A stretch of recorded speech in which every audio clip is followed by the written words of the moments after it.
As Britain bakes for a few days, spare a thought for those in the south of France who have months of this glorious sunshine to contend with. Perpignan will today be the temporary home of hundreds of Leeds Rugby League fans who have journeyed south to enjoy the sights, sounds and, of course, imminent Betfred Super League action. Well, they hope their beloved Rhinos can storm Fortress Gilbert Brutus. The Dragons holding a 100% home record this season and itching for revenge. Downed in round 3 by Rowan Smith's men, can the Catalans strike back and reignite a season that has lurched off course of late? Well, Steve McNamara's hosts are just 2 points off the top 3. St Helens, Wigan and Warrington occupying those places. Wigan, of course, going straight to the top of the table following today's victory over Huddersfield. But they are just 2 clear, the Dragons of Leeds, who currently sit outside the playoff places. Yes, good evening and welcome to our coverage this Saturday evening of this round 11 fixture, this clash between the Catalan Dragons and Leeds Rhinos. 2 sides with plenty to play for, and I'm joined by 2 men with plenty to say ahead of this one, the Johns, Wells and Wilkin. Let's get straight into the review of round 11's action. We were effusive in our praise of the Warrington Wolves on Thursday in victory over Hull KR.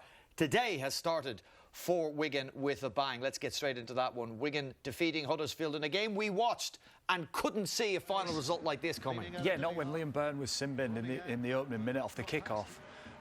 We really couldn't see the result going this way. It was a patient and clinical performance from Wigan, who looks like they had line breaks and running threats all over the field and shredded Huddersfield's defence to bits in that second half. It's a worrying margin of defeat for Huddersfield. Absolutely, because they've been competitive, haven't they, for large parts of large games this season. I think, and as the tracks dry out as well, I think the omens don't look good for the rest of the Super League, because that looks like a Wigan team who's finally finding its rhythm now. And looking at the Huddersfield side that went out there, they can have few excuses. Everything was there for them to go and challenge Wigan. Yeah, I think that it's a bad performance from them, isn't it? And you'd expect them, with the arsenal of players that they've got, to be more competitive against the top teams. And I just think Ian Watson will be embarrassed by that result today. OK, we had 2 live games on Sky last night. Lee against Salford. Have Lee left their run too late? Well, Salford certainly maybe underestimated what was coming at them at the Lee Sports Village. Yeah, it was a strange one. I thought it was a below-par performance from Salford, but I've been thinking for a while now, as have a lot of people who watch the game regularly, that the Leopards have occupied a false position in the table. I think they have been struggling with key injuries, but they had some superstars on show. One of those scoring his 300th try is Josh Charney. I thought that was something special. 2 tries for Josh. He goes to 237 on the all-time try-scorer list in Super League. Yeah. John's referenced his career Super League. He's now just 10 behind Danny Maguire. So a lot of focus on Ryan Hall chasing that record. Josh Charnley's right there. Yeah, he's looking sharp. And look, he dots the ball down. I think there's some fantastic work inside him at Lee. There's some great players on the ball. Lachlan Lamb, Matt Moylan. Wow, what a... Look, he was so quiet at the start of the year. Took him a while to find his feet. Exactly. Didn't he? But he's silky, smooth. And his running style, when someone's a great athlete, they run like that and it looks effortless. And I don't think either of us could have really ever said that about ourselves, could we? Bad company. No, you're right. I wrote down here in my notes, Matt Moylan oozed class throughout that game. Yeah, without doubt. Absolutely. And I think they're starting to generate some momentum now. A lot of noise surrounding the club on the outside. I think they've done an incredible job to maintain the composure on it. Have they left it too late, Lee? Yes. No, I don't think so. I do. You think? Yeah, I think they left it too late. They can go on. You've seen Huddersfield fall off the edge of the cliff today. So yeah, I just think I can't see them consistently. They're going to have to win a majority of the games that they've got left. And with what's going on, they're getting the players stolen. Hull FC are picking the pockets right in front of their eyes. John Asiata, I think that's big news. That can be so disruptive in a dressing room when players are starting to look around and turn their heads. Well, I think that was an exceptional performance from Lee to produce that under the shroud of what's going on. I just can't see them winning enough games to make the 6. Run of away games coming up for them. I'll tell you what you can do is you can stick a pin, if you haven't already done, in Castleford Tigers season. Any mini revival was snuffed out by what St Helens, the dethroned champions, of course, did to them. Incredible second half performance from St Helens, with a numerical disadvantage. Tommy Makinson sent off here. We'll get your take on that a little later on, but first, in more broader terms, the St Helens performance, John. Oh, absolutely clinical, and Castleford never had a better opportunity, did they, after the red card, to make real hay while the sun shines. I thought they had an excellent result the week before, and to capitulate in the way they did, I think in the second half, was embarrassing for Tigers fans. 52 second-half points. Unanswered as well, unresponded to. Now, Liam Horn got red-carded as well. That evened the ledger a little bit. But I thought Saints were clinical. They played what was in front of them. And that's the key thing. Cass didn't. St Helens showed the class I think it was instinctive from St Helens, and the fans have been demanding of Saints to be more entertaining. If anything, they've been predictable and quite dull at times, and it manifests itself in how Lewis Dodd kicks the ball. You pretty much guarantee it's going in the same spot every time. Well, in the second half performance, I just saw an instinctive style of play where Jack Wellsby starts getting excited, Darryl Clark's running, and they're better when he's on the field. That's just, we were talking about this earlier. Yeah. Darryl Clark starting off the bench or being in, not a regular nailed-on starting player. And I can't understand it because I think they're twice the team when he's on the field. Okay, but they did need that. We all agree on that. St Helens needed that level of performance, albeit coming against Castleford Tigers. What about the red card? Any problems with Tommy Makinson sending off? It's just not a red card, is it? It's a yellow card. It's just a yellow card. Even based on what we've seen. Well, Liam Byrne should have got a red card today. If that's where we go with it, Liam Byrne should have got a red card. There's a head clash between two players that Tyler Dupree's bleeding. That should be a red card. I think it's dangerous ground. I think that is just a yellow card. Tex Hoy falls. Tommy Makinson maybe not touches him. We can't see. We've watched it 10 times. I just think it's too big a thing to make that red. Yeah, I would agree. I would think a yellow card. Attacking player losing height. For me, it was indirect contact with the head. I think that was my take on it. Chest first into head. Yellow card would have been sufficient. Okay. Well, that's the fixtures that have taken place so far. Of course, we've got this game in the south of France, and then tomorrow's between London and Hull FC. So let's focus on the Dragons and the Rhinos. And in the south of France for us, giving us a summary of the conditions, the atmosphere and the teams is Sam Tompkins. Yeah, thanks, Brian. It's certainly heating up in Perpignan. The sun's out. The Leeds fans in this back corner are all on the holidays. Just the streets around the stadium coming in, absolutely pumping with fans. So I think we're in for a big game tonight. I think Leeds Rhinos, I don't think they're under too much pressure here. I think they've got some, star players missing. I'm really excited to see Jack Sinfield, see what he can do. He's getting some consecutive games. I think the pressure's probably on the home side tonight, Catalan Dragons. Two really poor performances, conceding 60 points. I think they've got a point to prove. Mickey Mack being back in the team, he's the leader of that forward pack. I think he'll have a big impact. But I think we're in for a great game. But we'll see at 5:30 just how good it is. We will do, and we will mention your name in the build-up to this one, Sam Tompkins, or should I say the absence of Sam Tompkins. Okay, 3 games ago, Catalan Dragons dismantle Hull KR in the south of France, 36-6, all's going good. Next 2 games, they play Lee and Wigan. They lose both of those, they score a single try, and they concede 60 points. But publicly, Steve McNamara, in 2 post-match interviews, is not expressing any concern. Privately, would he be, or should he be? Well, I think he'd be concerned with the nature of the defeats. If Catalan are a champion team, they would be desperately upset with how they've played in the last 2 weeks. Now you can sugarcoat it where we're not far off. But at some stage that needs to change. You can't just keep going, we're not far off. And that doesn't get you anywhere. I've been disappointed with how they've handled Mickey McLaurin not being in the team. I think you take him out, and after you've taken Tompkins, Pearce, May out, once you took Mickey Mack out, it was like the plug was out the bath and the water was running out. The last 2 weeks have shown how much they miss him defensively and mindset-wise. Well, he's back tonight. What in the last 2 weeks in particular caught your attention? Well, yeah, it's errors coming out of their half. And consistently having a lack of discipline of where you turn the ball over. Everyone has a responsibility to turn the ball over in good parts of the field, but perpetually Catalan let Wigan out of their end. And then on the flip to that, when Catalan were down their end of the field, they made errors and invited Wigan in. And that's why you see big scores, when you get that wrong. And I think Catalan's discipline and attention to detail with where they turned the ball over has not been good enough for the last 2 weeks, without doubt. OK, but that's in a side that scored just a single try in 160 minutes. So John is identifying an error, a lack of discipline with and without the ball. But if I offered up to you that their attack hasn't fired, which might be an obvious thing to say when you've just scored that one try, would you see that as more a root cause of their problems? I would say they're all contributing factors out there. I think certainly you're looking at the last 2 weeks, these were games that they were right in at half-time. 6 points to 2 weeks ago against Lee in a loss that ballooned out to 30 points to 2, and 6 points to 8, 2-point ball game at half-time last week against Wigan. That ballooned out. So there are obviously issues there. I think it always starts with your defence. there are mitigating circumstances for the attack, and that's something we're going to cover a little later on. I would agree with Mickey Mack's absence, though. Alric da Costa's done good in parts. Mickey Mack's a different kettle of fish. They had 40 minutes against Lee. Yeah. The first 40 minutes of the game. They score any of the points that they should have done with the territory they have. It's a different ball game. Against Wigan, who are no mugs, start of the game, still plenty of offensive chances for Catalan, unable to capitalise on it. Yeah, so they're not defending well, but the elephant in the room for them is the fact that you're tinkering with your spine at round 10. You've got no Sam Tompkins. Yeah, well, It's the single biggest problem. Yeah, but you can't replace him. So whatever they did recruitment-wise, they were never going to replace him. You can replace him in the aggregate. So Jordan Abdul becomes Sam Tompkins' voice. Artur Morg becomes the athletic side of Sam Tompkins. But what you're trying to replicate is one player's influence on your team through several other players. And for me, it hasn't worked. They look like they're dependent on Jordan Abdul for talk. And this young man, Artur Morg, is incredibly naive defensively.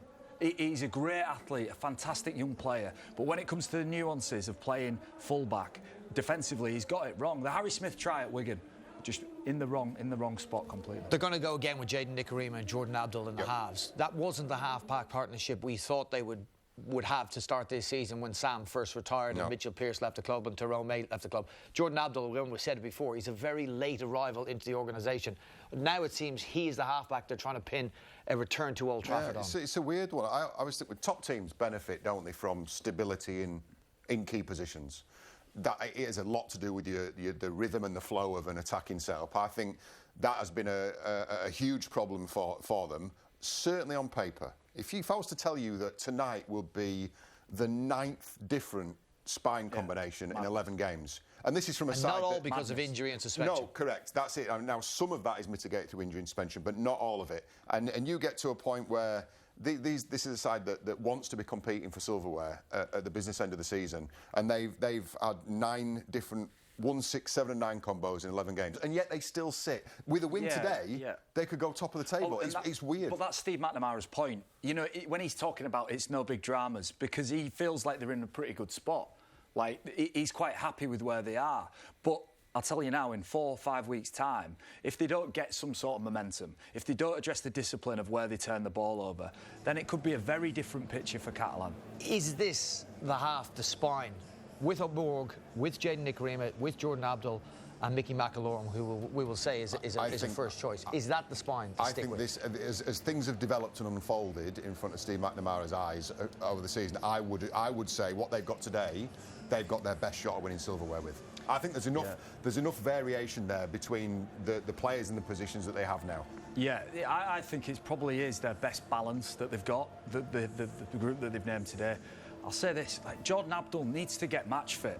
He needs to take that physical preparation to the game seriously, because he has injuries and he's in and out the team. When you're so dependent upon a voice to lead your team around, you need him to be fit and physically prepared to go all the way through the year. And maybe that if there's something you could say throughout his career, it's not that. It's skill-wise, 10 out of 10. It's the physical preparation that he needs to polish up on. Well, he missed the league game. He was back in for the defeat to Wigan. He's back in tonight. He is in the first choice half-back partnership of Steve McNamara now. And just a little while ago, Sam caught up with him. I'm here with Catalan's half-back, Jordan Abdul. Jordan, there's been a lot of change in the spine of the Catalan Dragons, but you're in there with Nikarima again, same as last week, so you must see some positives from that combination. Yeah, I think it's nice just to have a little bit of consistency. Like you say, we've swapped and changed a lot this year through to injury, suspensions, lack of form, so me and Jane are getting another crack tonight to, make amends on some of the stuff we probably didn't do too well last week, so hopefully we can rekindle something that we started, in pre-season in that first trial match and, get some points on the board tonight. And just how difficult is it for a player, to have different halfbacks? You were in at the start of the year with Farge, then you've been out with injury, back in with a new partnership. Do you have to build them combinations in training? Oh, for sure. You know what it's like playing in the pivotal positions. You need consistency in the side to, really make a dent in other opposition. But that's no excuses. Like I said, I've picked up an injury. Theo's been injured throughout the year. Nickers has been injured. So, we've only got ourselves to blame as to why we've had to change it so much. Hopefully now we're all at the back end of that and we can just find, a little bit of consistency. And tonight, pretty tough conditions. The sun's out. Not great for your pale skin, I'm sure. How important is your kicking game going to be tonight? Yeah, it's going to be massive, and it's a big responsibility for me to make sure that I'm turning the ball over in the right areas of the field. But it's not just me that has to have a big game tonight. I think the way we've performed the last 2 weeks and the results that, you know, we've tossed up, probably it's a collective effort tonight, but definitely for sure the kicking game's going to be massive. Like you're saying, the sun, the heat, and our forward pack, we definitely need to make sure that we're disciplined and we're turning the ball over in the right areas, and I'm sure we'll do that tonight. Cheers, Jordan. Good luck. Cheers, mate. Thank you. Well, certainly on his day, arguably got the best kicking game in the Betfred Super League, a massive weapon for the Catalan Dragons and their coach, Steve McNamara, who Sam spoke to just a short while ago. I'm here with Catalan Dragons head coach, Steve McNamara. Now, Steve, coming off a couple of tough losses, conceding 60 points. How's the prep been this week? It's actually been good, Sam. I think the last couple of weeks it's got ourselves an opportunity to look at some areas we need to improve on. This week in particular, it's been great because we've actually been able to recover and recuperate. Last week playing on the Thursday night, getting back and having a couple of days off, but actually get some training done on the field as well. Last couple of weeks has been hard for us to do that, and I think we'll see the benefit tonight. Now, on your bench tonight, you've got a half in Cesar Rougier and a hooker in Alex da Costa. Not the normal choice. Can you talk us through that? Yeah, it looks a bit strange, doesn't it? I think, you know, I would think the same looking from the outside, but, you know, we're going to use Alex today as a 13. You know, he's a hooker, but he can play that middle role. We've got a few players out in that part of the field there, and we know Alex can do a great job. So, of course, if Mickey gets injured, he can jump in there. But Cesar Rougier deserves his place in the 17. He's been great for us every single week. The energy he brings in and around the dressing room every single day. He can fill multiple positions, so I'm happy to go with that. Someone you mentioned, Mickey McLaurin, back in the side after his latest suspension. You know, how big is he for this side? He's very big. I mean, obviously, people like yourself, Mitchell Pearce retired last year, Sam, and not only do you lose good players, but you lose great leaders, and Mickey's an awesome leader for us. So you lose his quality on the field, but you also lose that leadership around the group. So important that he's back for us tonight, and I'm sure he'll play well. Cheers. Good luck, Steve. Cheers. Thanks. It is hard to overstate the importance of Mickey McLaurin to the Catalan Dragons, their line speed and their effort in defence. And that, as you've mentioned before, is a foundation for so much of the good work that they do. Let's talk about the Leeds Rhinos. If I was to show you some traditional metrics that they've delivered so far in Super League this season, I would suggest to you that if I was a Leeds Rhinos fan, if I was a Leeds Rhinos player, if I was a Leeds Rhinos coach, I would be somewhat disturbed. I'm talking about territory, I'm talking about possession, I'm talking about where you play on the field. And none of that is what you would expect of a side that is self-professed, hoping to be up near the top of the table. No, absolutely. And it probably accounts for a lot of the outward-in negativity about the Rhinos at the moment. Look, take a look at the far right-hand column. I think that's the one that really stands out for you. Where Leeds sit in terms of Super League rank for completion rate, lowest, territory, least, errors, most, possession, mid-table with that. Now, look, there are reasons for this. Mid-table six, by the way. But if you take... That is positivity. But if you take one more scrape back from that, you'll see. I'm gonna spin Leeds Rhinos for you, and I'm gonna say that isn't the be-all and end-all for them. I know they're trying to do things a little differently there. That probably accounts for some of the errors, some of the way. Explain that. Oh, look, this is a side that I've seen on multiple occasions this season try and spin it in their own 20 on the last tackle.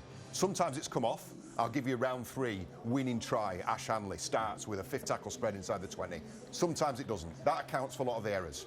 What I would say, if you scrape another layer of stats away and you go, take a look at their rearguard defence, their scramble defence, what they do when opposition sides get inside their 20-metre area. Now, you look right at the top of the table there and you've got Wigan. These stats were ahead of round 11, by the way. So Wigan played a game less than everybody else.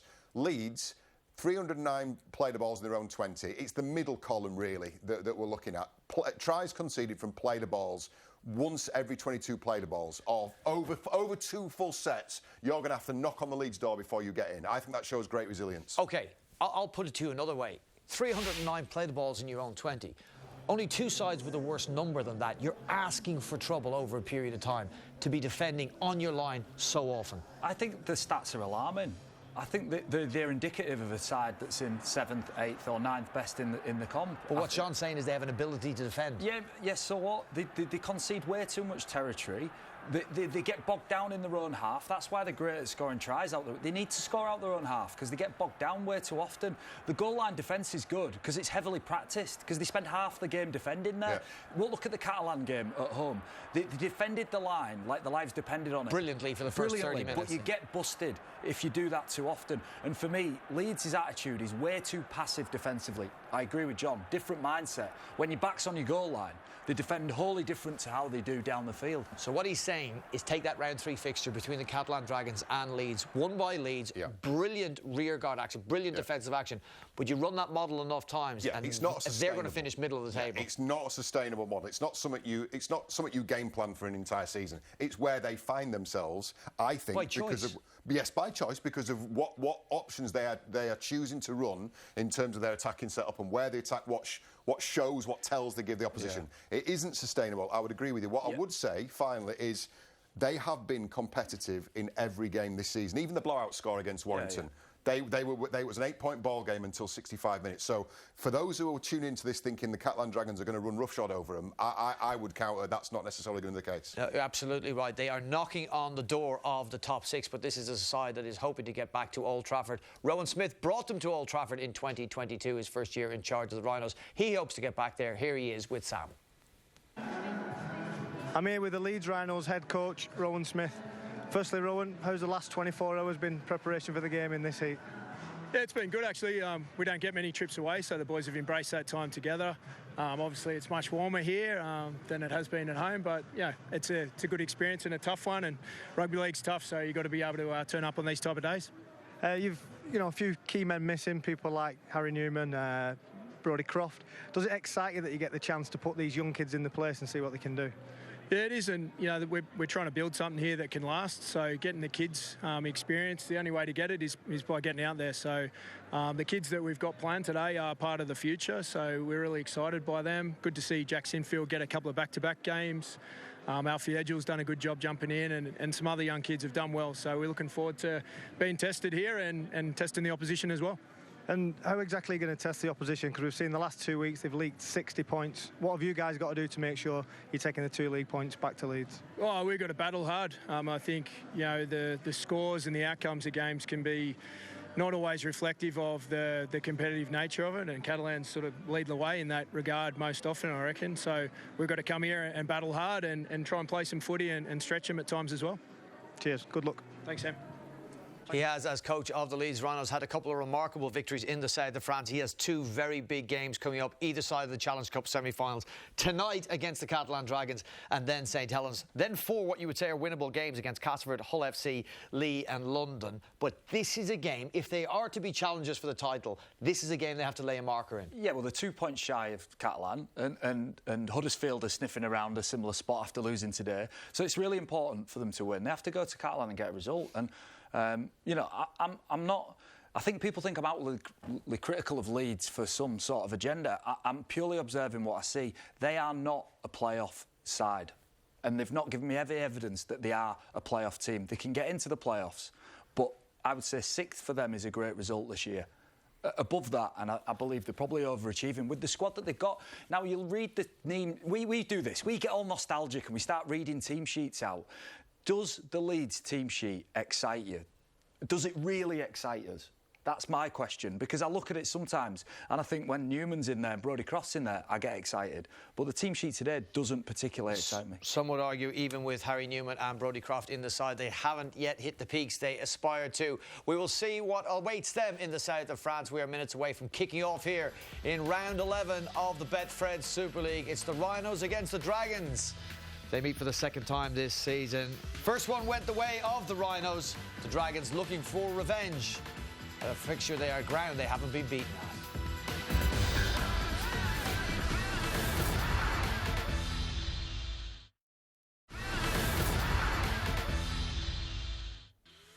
The Dragons went down in round 3 to the Rhinos. Leeds were outstanding defensively, weathering a Catalans onslaught for nearly 30 minutes before striking Ash Handley tries in both halves, helping them to an 18-10 victory, much to the delight of their head coach Rowan Smith, immediately aware of the magnitude of that victory for his side.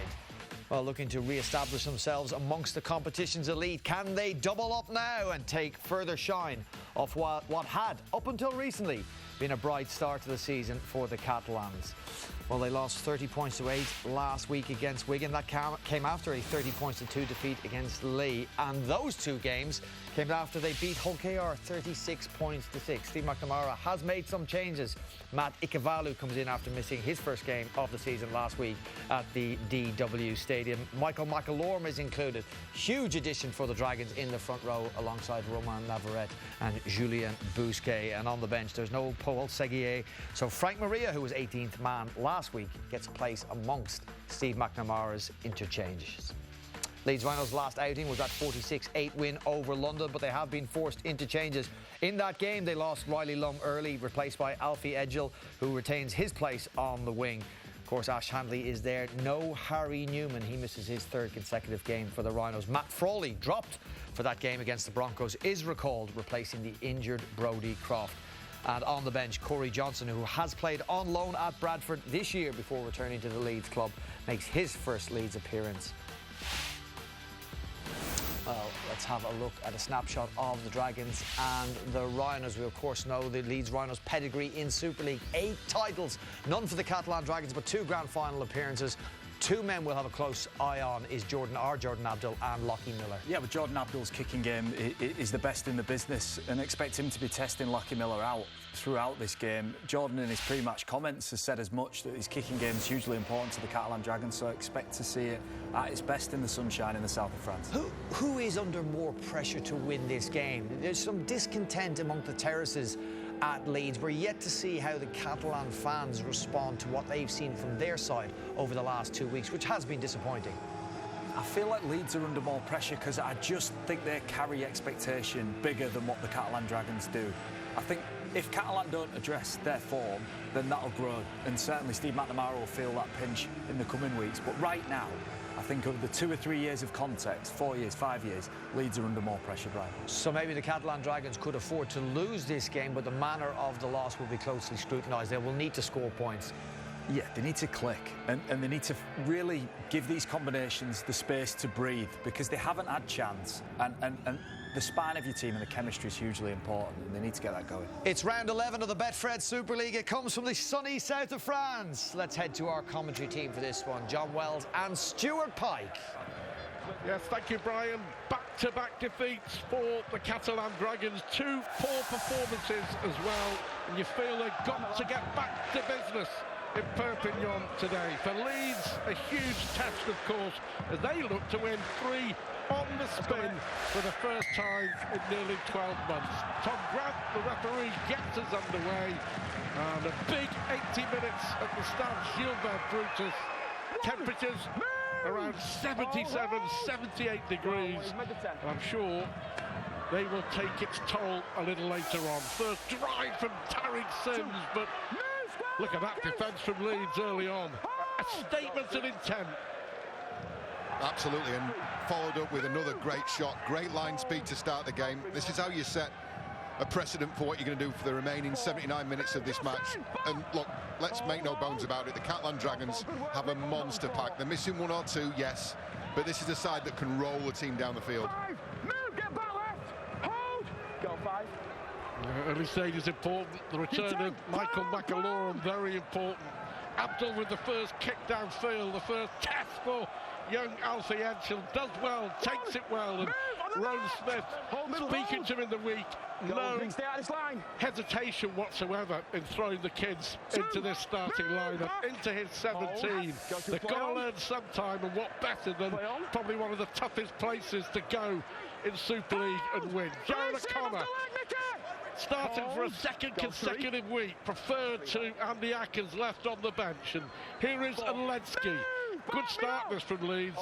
Quick start in defence, and with ball in hand as well. Frawley's that go to that far side. Here is Miller. Always good, always elusive, ball in hand. Lockie Miller still going. Eventually brought down by Bousquet. The last one, Cameron Smith. Poor kick, picked up by Arthur Morg. That was a disappointing end to what was a terrific first set. Yeah, poor kick, well anticipated by Artur Morg. You talk about the young kids for the Leeds Rhinos. yes, it is a daunting place to go, but this is when you're young, you've got no fear. You play with excitement. You get the chance to go down to the south of France and play with teammates who I dare say, for in a lot of cases, these guys would have idolised. They'll be excited. They'll want to put the best foot forward. They won't be nervous or off-put at all. Always difficult to beat here. Abdul again on the last. This should be an easy take. Well, it isn't. Miller there making an error. The kick goes forward, play on, says the referee, but they'll come back as Reece Martin takes the ball out. But that's the beauty of the boot of Jordan Abdul. Yeah, and that is the advantage. The advantage is that it's now going to be a repeat set from the dropout for the Catalan Dragons. Everybody look, he's made no secret of it as Jordan Abdul that this is what he's going to do this evening. He's going to test Lockie Miller out. Lockie himself, he's not a massively experienced player at first grade level. A handful of games in the NRL before he came to Leeds. I think he's been one of their best players, by the way. But what a monster that is as well. What a good kick that is. Eventually picked up by Nick Arima. That was an excellent. Yeah, I mean, you tend to look at Lockie Miller and think he's played quite a lot. He hasn't, as you say, just a dozen or so games in the NRL, and very much part of what Rowan Smith was talking about, the future of the Leeds Rhinos. But they will be under pressure once more. Early penalty, I think. Was it a high shot on Tom Davis? The 4 minutes gone, and you and John Wilkin were talking about the discipline and talking about not giving away or giving Catalan too much in the opening stages. Well, they've made a mistake and now they've given away a penalty. Yeah, look, they demand all of you in defence, carries by Tom Davis and Tom Johnston for that matter on the other wing. They demand absolutely everything of you physically as a defender. And they've come off second best. The tackle of snake tie, and it's a good early opportunity for the Catalan Dragons. I'm really interested to see how this reshuffled spine again, how it starts to perform, when it starts to click. Yeah, it was a poor pass, and there's the error from Catalan. They built the pressure, they come up with a mistake, and it was good pressure from Frawley. Before that from McDonnell in there with the tackle, and Jared O'Connor, who's always in the mix of things. So just a chance, I think, for Leeds to draw breath, and whatever happens, they've got to perform a lot better than they did in the south of France 12 months ago. You may remember the humiliation, their biggest Super League defeat, 61-0. It was an astonishing game. I mean, that's what the Jordan Abdul bomb can do to the best of you. That was a really poor pass from dummy half, wasn't it, from Michael McAlorum. He's been missing a while. His return has been eagerly awaited by Dragons fans, but that was an inauspicious start. O'Connor. And here is Thangaray.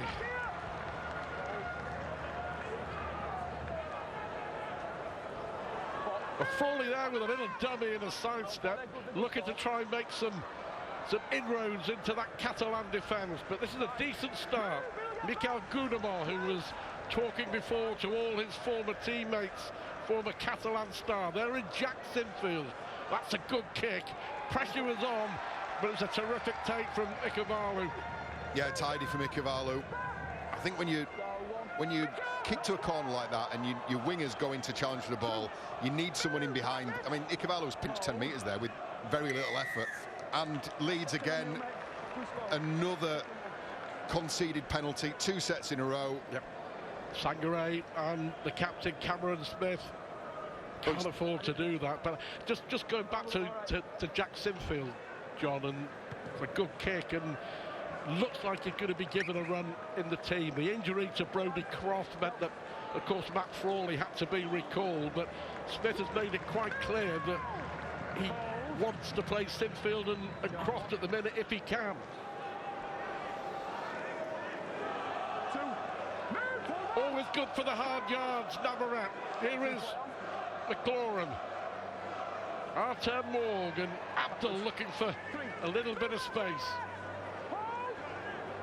McDonnell. There's a lot of work unnoticed as James McDonnell But there might be room here. Abdul Smith can't bring him down. Good hands this, McMeekin. Romano was brought down.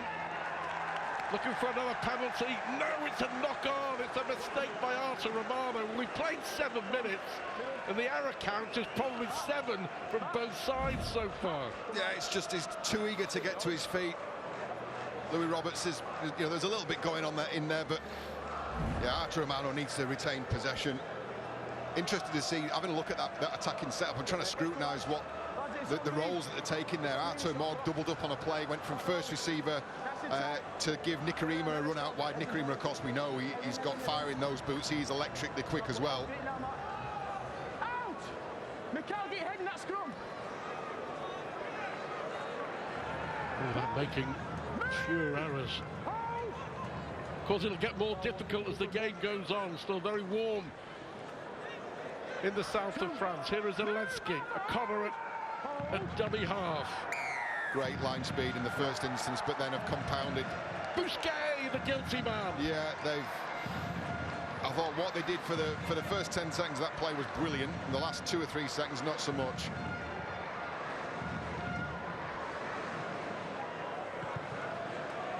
Sinfield with a good kick for touch. Here we are, just too long. Move, 8 minutes gone, 0-0.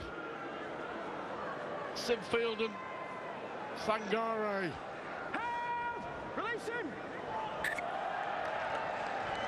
Is it another penalty? Was a knock on? No, that'll have been an error. I think it was. Yeah. Yeah, he said, look,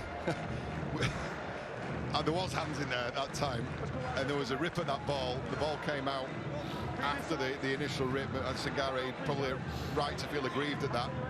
But this is a game that's yet to find its rhythm, yet to find its feet, hasn't it? It's been stop-start, and that's been kind. Bitty. It will get better. Leeds with an opportunity to make a play for the top 6. Catalan, after those shot back-to-back, well, the man of the defeats was certainly a surprise. Beaten 30 points to 2 by Lee and 30 points to 8 by Wigan. Morg, did that go forward? Well, play on, says the referee. So Tom Johnston takes advantage. It's a borderline call. And again, Busquets brought down. 10 minutes gone. McMeekin now. Ball inside for Bailey Sirenen. Good defence from Smith. Justin! Abdul ducked the kick forward and that came off Frawley. Not a lot he could do about that.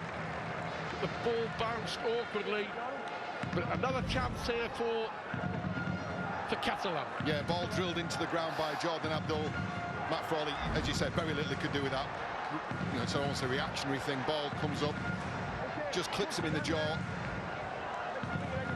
Again, you saw just during that set, Mike McMeekin screaming at his back row, his right edge back row, trying to get him into the correct kind of shape. They're still tinkering with this on the run. The setup shape for these attacking sets. They come the right with Nikarima. Little dummy from Nikarima, trying to scramble over, and he was nearly through. He stumbled, but it was Gudamont who made the tackle. Ball goes back to Morg, and here is Tom Davis looking for a way through. 1, 2, 3, 4 Leeds players bringing Davis down, dragging him over the line, so they'll go back to the 10-metre line. Leeds defence so far has been excellent. As it was, you may remember, at Headingley, where they seemed to be defending for virtually the whole game, but they managed to win. McLaurin.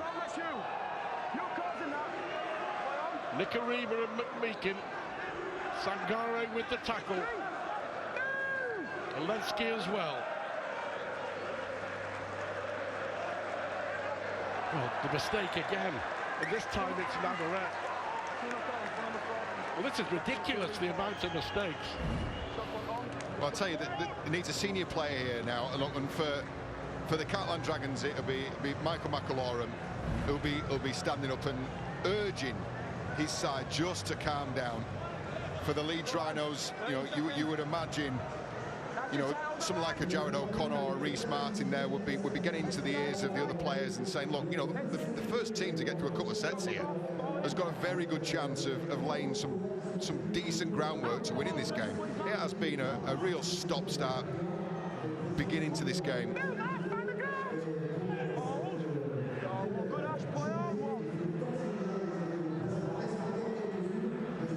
Here is Cameron Smith.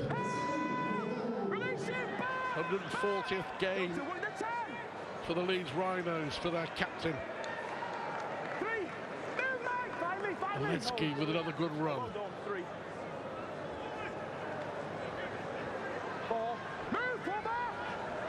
McDonald brought down by Tariq Sims. Oh, good play, Sinfield, he was nearly through. A little dummy, and it nearly paid off. Last one, Miller looking to try and get rid of the ball, but he can't. Jack Sinfield, so nearly a little bit of magic that this game demands. You know, that's where it's not the greatest end to a set, is it? That's where, you know, if Sinfield's caught in the tackle, that's where Matt Frawley needs to be a really dominant call for the last.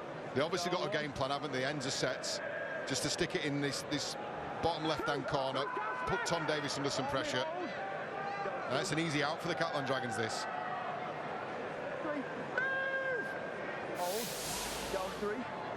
Of course, the round is rounded off on Sunday afternoon. London against Hull at Wimbledon. Sky Sports action 5-3. John and I will be there. Looking forward to that, see if London can possibly get their first win of the year. The offload is picked up by McLaurin. Certainly more urgency about Catalan, but the urgency has led to mistakes. Last one, and the ball goes to Romano, and again terrific defence from Leeds, and it was young Lewis Roberts, I think, who made the tackle. But Rose Smith will be delighted with this, because they have been under pressure, as you would probably expect at the Stan Gilbert Brutus, but they've held firm. Yeah, I don't mind that as end of a set play. It's a really strong line that was run by Artur Romano, and it did require a brilliant defensive effort from Lewis Roberts. But you look at how the Catalan Dragons line have compressed here, midway through the cut, and an error as well. That error's been forced. The pressure of line speed and the Dragons being able to close up their defensive ranks. 15 minutes gone, and it feels like there's been 15 errors. But another chance here for the Catalan Dragons. Can they make it pay? And they will, in the corner through Tom Davies. You get the feeling that it was only a matter of time, that a mistake led to a try. And Tom Davies, their leading scorer, makes it 8 for the season. And after all the good defensive work we've seen from Leeds, that was too easy. It was good setup shape. Jaden Nikarima with the first pass was excellent. All came from this error from Lockie Miller. And Tariq Sims had set up position, attracted a couple of Leeds Rhinos defenders, and then you see Jaden Nikarima in the background. He takes a nice ball from Michael McAlorum, and then it's just simple hands, isn't it? They've got the numerical advantage. Simple catch and pass from Ikavalu, and the Catalan Dragons open the scoring. Tom Davies is very often there to start off the scoring for the Catalan Dragons. I think I'm a real admirer of him as a player. I think we all know he can finish, as can his opposite opposite side of the field in Tom Johnston. I think both of them have made great strides in the last 18 months in terms of what they're doing in backfield. Davies was always good. I think Tom Johnston has really added another element to his game, to the point now where they have a back three, a really dynamic, dangerous back three, and it's probably why you're seeing the Leeds Rhinos with those conservative kicks lofted into a corner to try and pin these guys down. But the ultimate irony is that Davies and Johnson won't be there next year. Tom Johnston almost certainly heading back to Wakefield, and Tom Davies to Hull KR. Artem Morg to try and add the extras off the touchline.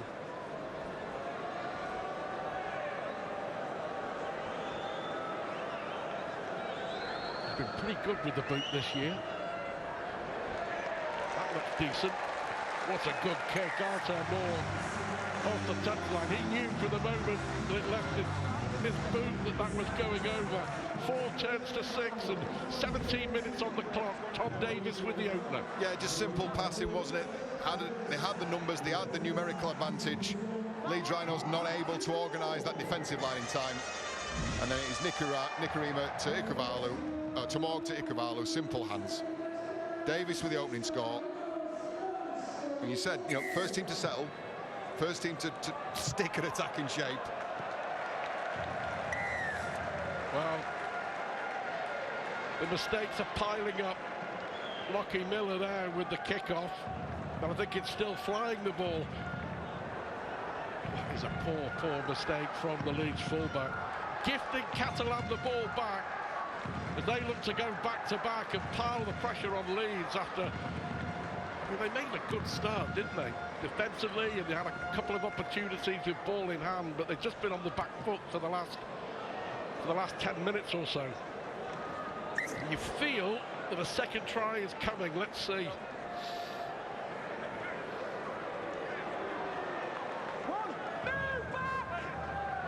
Navarrete with the quick play of the ball.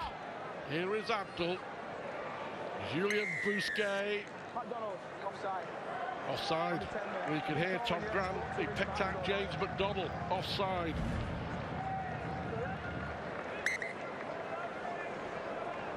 To go for the 2?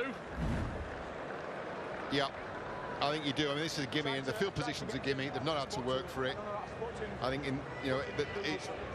reports are that it's stifling heat in the south of France. It is considerably warmer, even from those who live in Perpignan are used to at the moment. McDonald caught offside. It's a simple 2 points. They've not had to work for it whatsoever. The way that Morg's kicking off the team 2024, as you said, you expect him to slot this over.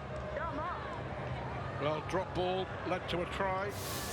Error from the kickoff could lead to 2 more points for the Catalan Dragons. Steve McNamara was adamant that they'd learned the lessons of those 2 defeats. Didn't have too much time to prepare for the Wigan game. He gave the team the weekend off.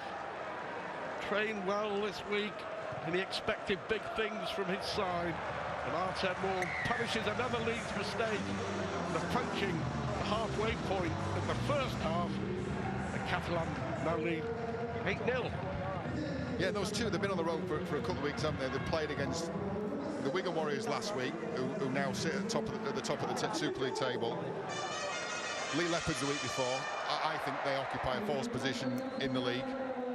I think they were 2 really tough away games. 2 games, by the way, that they were right in at half-time. They were really competitive. 1-score games at half-time that blew out alarmingly for Steve McNamara's men in the second 40. So the response here has been start well, get points on the board, and so far so good for the Dragons. Navarrete once more. But Leeds have just got to hang on in there, and then see if they can get their hands on the ball, and then see if they can do something with it without making a mistake. The moment too strong. The Catalan Dragons. McClorum already making a difference. Here is Mike McMeekan. Incredible to think, Mickey McClorum has missed 6 games this year through suspension. Couple more through injury. Well, is that an error from Tariq Sims, or is that a penalty? It's a late strip, and it's late in the tackle count as well. So it's Jared O'Connor over the top. You can see him just working the ball loose from Tariq Sims's grip.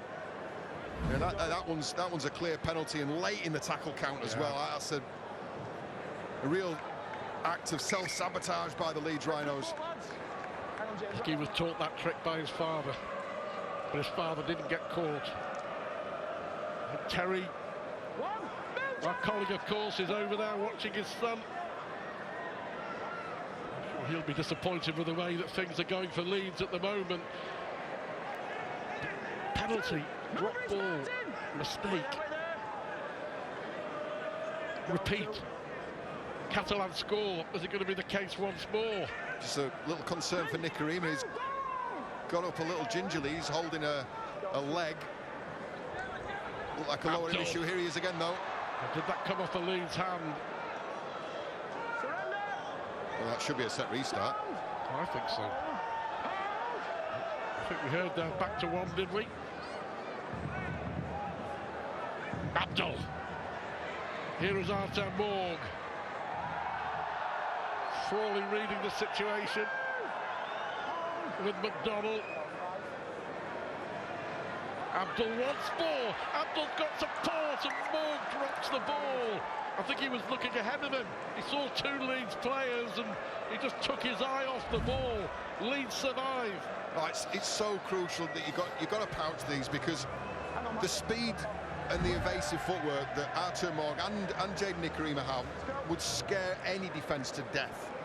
But you're looking at a defence with edges that haven't played an awful lot together. You know, Reece Martin's played a fair bit in the centre, but you know, it's not his natural comfort zone. Lewis Roberts still finding his feet in Super League. You've got guys with real great speed and footwork. That terrifies a defence. Not when you're putting the ball to ground, though.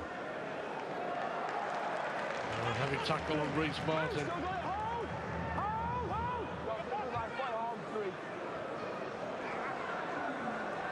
It's been tough, hasn't it, so far for the Rhinos in these opening stages. Lasone on from the bench. Miller brought down. 17 minutes to half-time. 8-0 as Sinfield gets the kick away under pressure. Taken well by Artur Morg. I mean, Leeds are still very much in this, make no mistake, but they've got to stop making mistakes.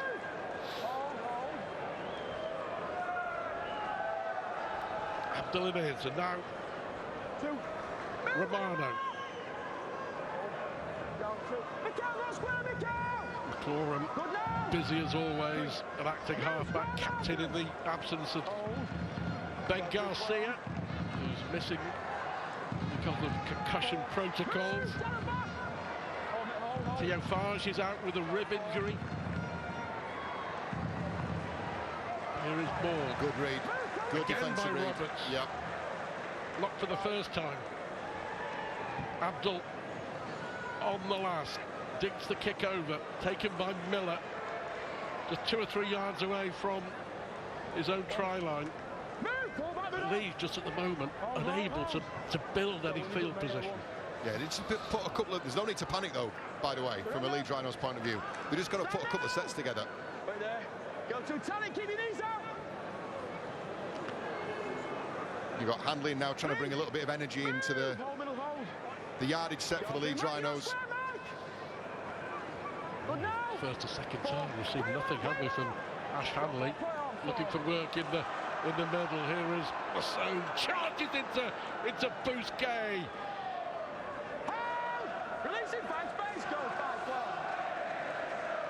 No fear certainly from Sam Lasone. Sinfield with a kick over. That's good. Good thinking as well. Just takes the sting out of things, Jack Sinfield. Yeah, they're sticking with that corner as well, aren't they? Great carry from Sam Lasone.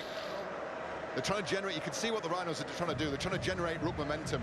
They're trying to give themselves a way of covering some ground with a little bit more ease. That starts with, you know, an injection of pace or some footwork at the line from the outside backs and then playing off the back of it, as we saw with Lasone there. Satai onto the field. Chris Satai. He's the ultimate impact player, isn't he? Yeah. Chris Satai. 8-0 it is. 15 minutes to go to half-time. Over 1,000 Leeds fans who will still have hope. And so they should. Ikavalu. Nikorima it was at dummy half for the Catalan Dragons. I think they'll be disappointed. I mean, we've made the point, haven't they? No defeats against Liam Wigan, just one try. One try in 2 games, and for all the possession that they've had here, it's still one try in this first half. Yeah, we discussed it in the studio before the game. You know, through injury, suspension, and also some coaching decisions there. Not arrived at a settled spine yet. Great break, great break. Sirinin now. Sirinin has got an opportunity. Trying to go round Miller, looking for support. 2 missed tackles from the Rhinos. McLaurin on his own. O'Connor dragging him down. Just. Last one. Nicarima for Sata. He's dropped the ball. He dropped the ball in the act of scoring. He shakes his head in disbelief, but so he should. No, he was under some pressure, but you've got to take that. He's been on the field for all of a minute. You've got to score there. That's got to be. Got to score. And the Catalan Dragons may come to rue that looseness, really, that lack of respect for possession. It was a good break, wasn't it, in the first instance? Nicarima, lovely little cushioned short ball to Bailey Siren. I've been really impressed with what I've seen from Siren, by the way. He looks like a real find, real pickup. Let off the Leeds. Will that be a turning point, I wonder? That was 12 points to nil with the kick to come, and Satai scored. Ackers is on. If the ball got to ground again, it has.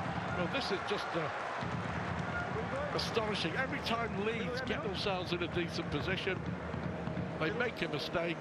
You've got to say, for the most part, ditto Catalan. Yeah, the Leeds Rhinos had an option out the back there, though. They had Lachlan Miller, you know, a young and inexperienced half-back. You've got to give dominant calls. Well, this was the break. This was the Suriname break a couple of minutes ago. It was a lovely pass from Nicarima, and Rowan Smith will be. I mean, he'll have plenty to say, I'm sure. Not much of it positive at this stage in the game, because it has been. They haven't. Everything has stuttered, hasn't it? But yet they're still in it. Well, that's probably more down to the Catalan Dragons' lack of precision with their execution than anything else. And a bit of last-ditch stuff, some good reads in defence, but this isn't. You know, this looks ominous, doesn't it? Starting to make really easy inroads now, the Catalan Dragons. McLaurin and Meekin in. Tariq Sims involved as well.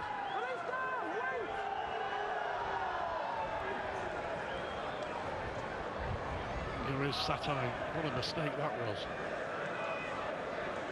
I think 99 times out of 100 he scores. Just dropped it. McMeekin! Well, it wasn't the best of passes. McMeekin saying it was knocked down, but it was a knock on. I'm not sure. Another one. I'm not sure that was the intended recipient. Well, maybe caught in two minds there, whether to hit Busquet as the lead line runner, because Jordan Abdul was screaming on an arc round the back. Again, another example, and these examples are racking up, aren't they? The Catalan Dragons, they're not falling into any kind of natural shape at the moment.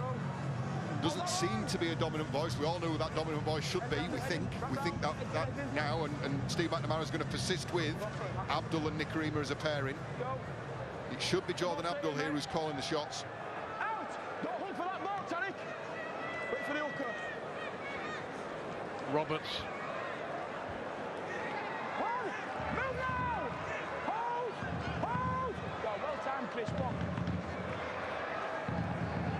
Two. Move and Mickey! 10 minutes to half-time, 8-0. Leeds with Ackers on the field looking to get a foothold in this game. Three! Tariq, move! Hold!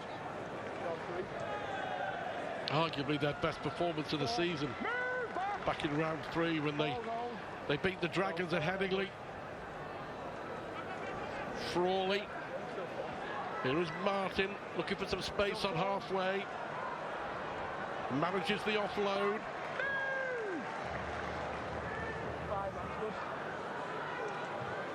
Goodemon would love to win here, wouldn't he? At the stand, Gilbert Brutus. Good kick, but good take from Morgan.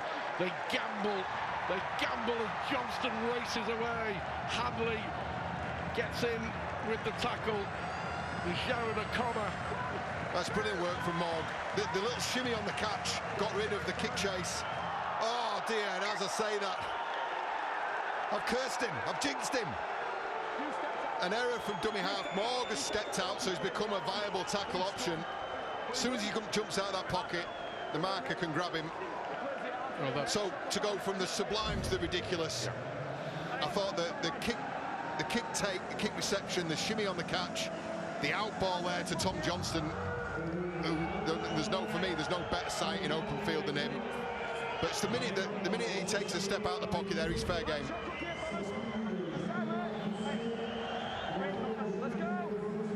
There's go down as another mistake. But Leeds now have a real chance. First opportunity to have a full set for a long time inside Catalan territory. The Dragons have bombed 2 or 3 chances which could really have put them out of sight. Ackers again with a little dummy. Sirinin and Frank Maria with the tackle. Sinfield now. Not afraid to run at the line, is he?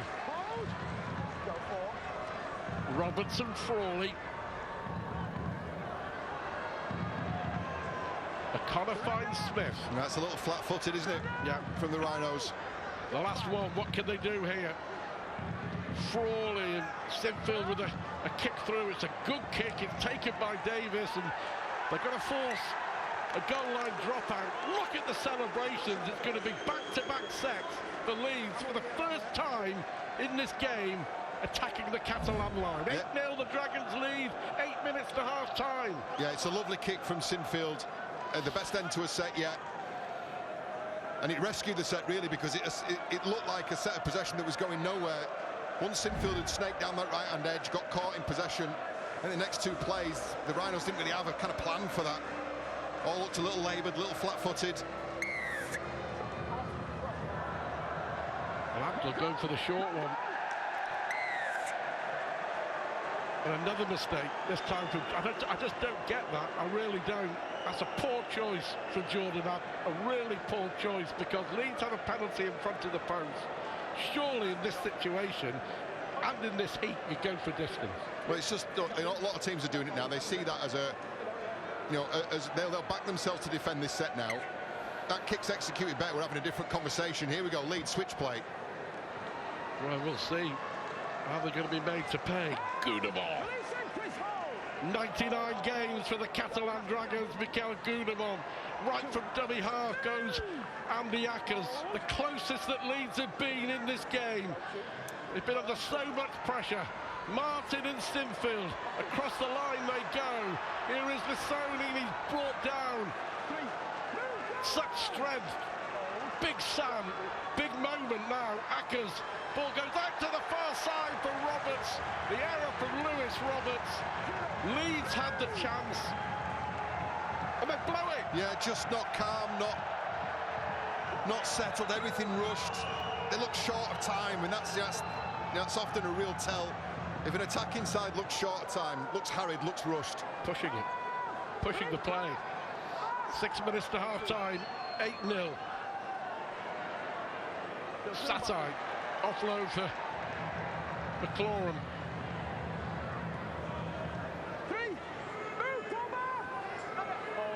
No doubt that the heat will play a part. It's going to be over 70 degrees in Old Money for the whole of the game. Strong carry, Mike McMeekan. Look how they're playing off the back of this front foot last tackle.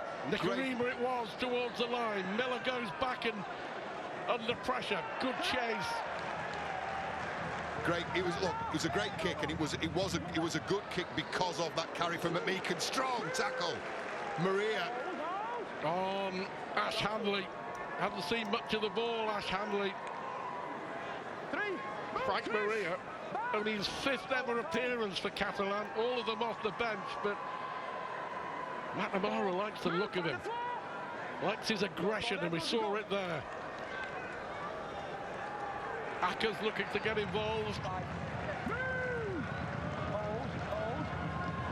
Big money move, of course, from Salford along with Brodie Croft. Sinfield on the last, under pressure, finds Morg. Here is Tom Davis, the only try scorer so far. Looking for a high tackle. Play on, says the ref. Tom Johnston. Release him! Hold on! Important moments, last 4 or 5 minutes of the half.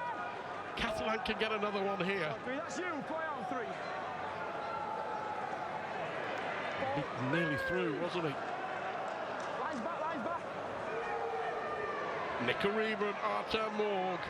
Morg with a little dummy. Well read by Jack Sinfield. Last one. What can they do? Are they going to run it? McMeekin, Abdul, kick towards the corner. There's too much on that. Even Tom Johnston, one of the quickest in the business, was never going to get there. 8-0 it remains. 4 minutes to half-time. Leeds survive another one. Yeah, I can't for 1 minute believe that that's actually plan A. That didn't look like plan A. That looked like I'm going to stick my boot on this because the ball's come to me. It should come to him, but it should come to his first receiver. He's in a brilliant position. Spot on, Johnson. He was kicking for the sake of kicking. Yeah. I do feel like, look at the two teams though, as a nearly half a match assessment. I do feel like the Catalan Dragons have got gears. They've got gears to go to and levels to go to that perhaps this Leeds Rhinos team today haven't. Alfie Etchell with the run before. Lockie Miller complaining, looking for a penalty. Hanley. Ironic in this of all weeks, of course, the rugby league rumour mill. Catalan want to sign Ash Hanley for next year. Now here is young Edgell looking for a way through. Johnston with the tackle. We love a rumour, John. You are the rumour, I think. You are the rumour mill. I tell you what, I mean, look, they've got two fantastic wingers at the moment they're going to lose, aren't they? Davis and Johnston. There's a St Helens player whose name has been linked with the Catalan Dragons for next year, and this is a team now that is pushing and has been for some time at the top end of Super League. And it's right that they get linked with names like that. Is that your little rumour? Tommy Makinson. Did I mention a name? I said a Saints player.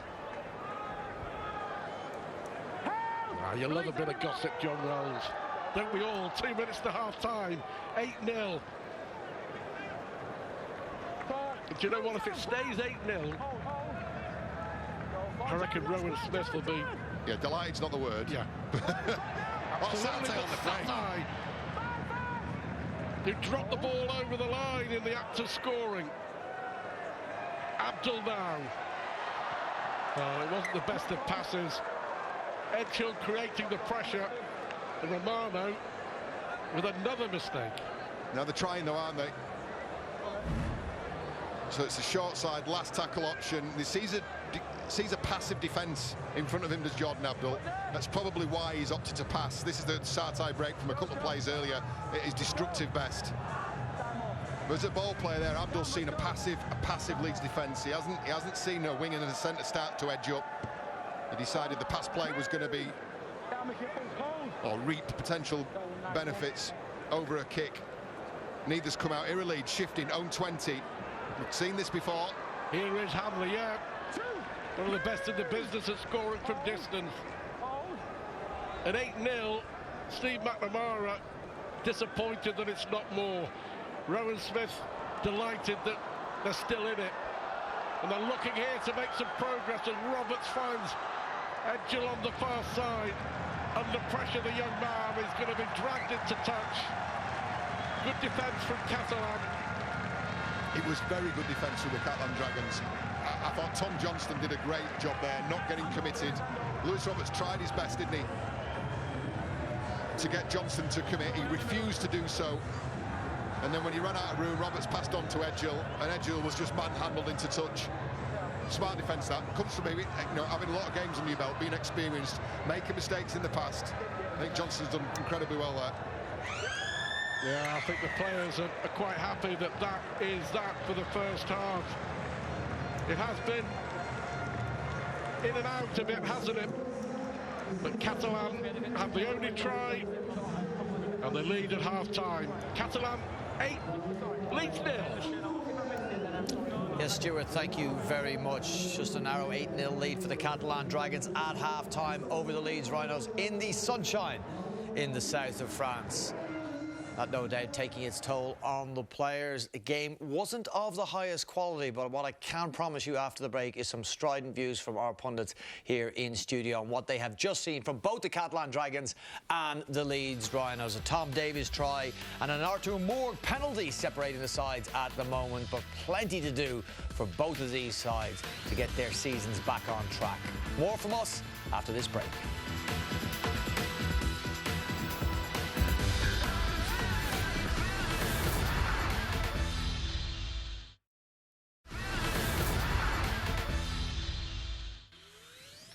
Game 1 of the Women's State of Origin with us here on Sky Sports is coming up. We are the home of State of Origin in the Northern Hemisphere. Thursday, Queensland, New South Wales. Game 1, 10 a.m. on Sky Sports action for that when we're at the halfway point in this round 11 fixture from the south of France between the Catalan Dragons and Leeds Rhinos. And just 8 points between them. A Tom Davies try converted by Artur Morg, who also tacked on a 2-point penalty as well. So just 8 between them. But what have we made of the first 40 minutes? John Wells and John Wilkin joining me here in studio. We'll go to you, John Wilkin, first. Summary, if you would, of the first half performances of both the Dragons and the Rhinos. Well, I think the interesting thing is that when we get asked to talk about Leeds Rhinos and Catalan Dragons, we're talking about them in the context of playoffs, in the context of big games, in the context of competing with the best teams in the competition. Now, quite simply, the opening 20 minutes of that game displayed it to me exactly why neither of these teams can go and do anything this year, because it was a joke. The start of that game was embarrassing. Errors, a lack of efficiency in attack, a softer defensive mindset, all of the things we spoke about before the game. You know, we can come up with theories about how the game's going to go, and I could never ever written down how badly both those teams started.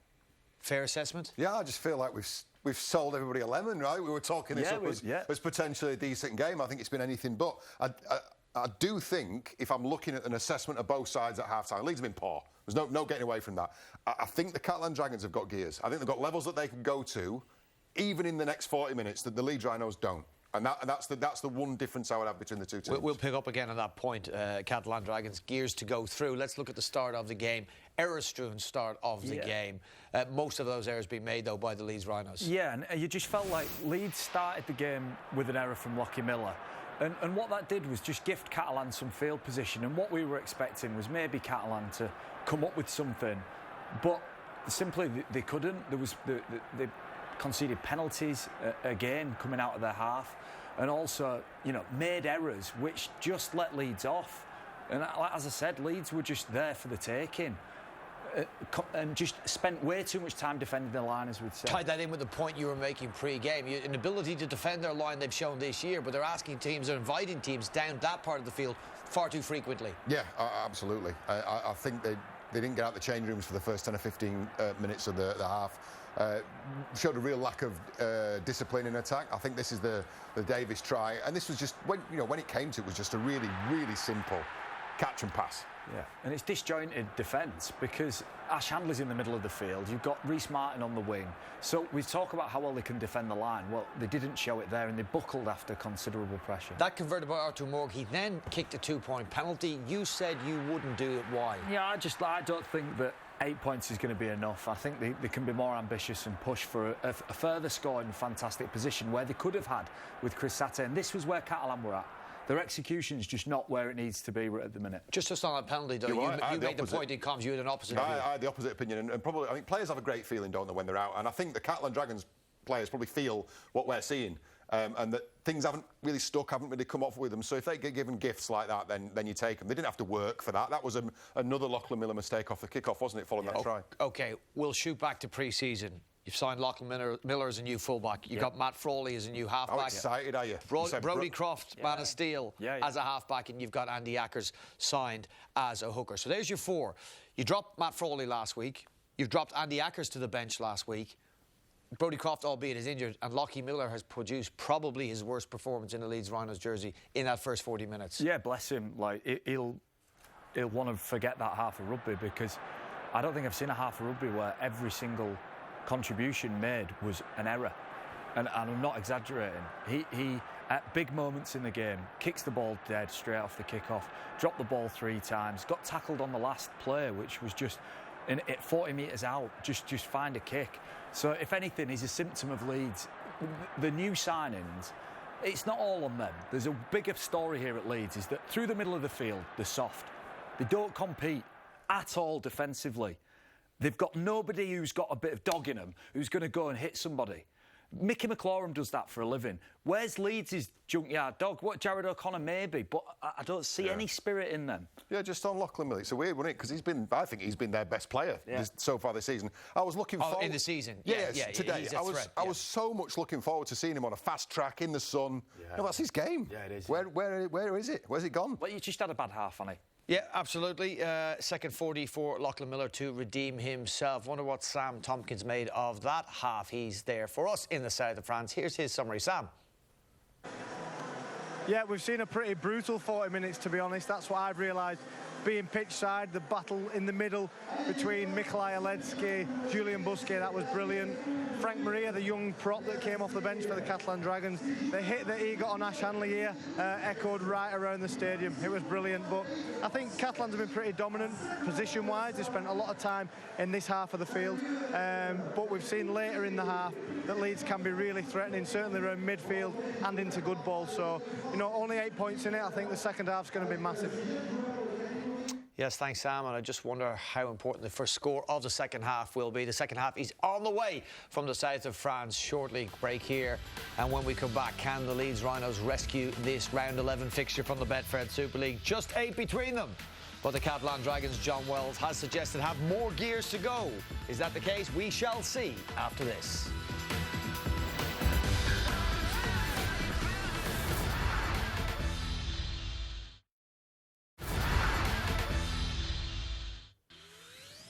Let's give you a statistical appraisal of the first 40 minutes from this round 11 fixture. Of course, the Catalan Dragons with an 8-0 lead and the majority of possession in that first 40. And look where they had it as well. 13 play the balls in the opposition 20, just 6 for the Leeds Rhinos. I can tell you 5 of those came in the closing minutes of that first half. Errors galore, 8 for the Dragons, 7 for the Leeds Rhinos. What does their coach Rowan Smith make of what he has just seen? Here he is with Sam. Yeah, I'm back here with Rowan Smith. Rowan, not much in it. What do you make of the first 40? Well, a good battle. I think we're, probably on the back foot a fair bit of that as far as position went, but a really courageous defensive performance, I think, to hold them out and keep the score there, and it's game on, I think. And what's the message for the second half? Where do they need to improve exactly? Oh, a bit better possession. We've lost the ball in the contact 4 or 5 times, and we just can't afford to do that today. Tidy up our kick chase a little bit because they got touched out at the back there as well. Cheers, good luck. Thanks, Sam. Thanks. It is what we heard from John Wells pre-game.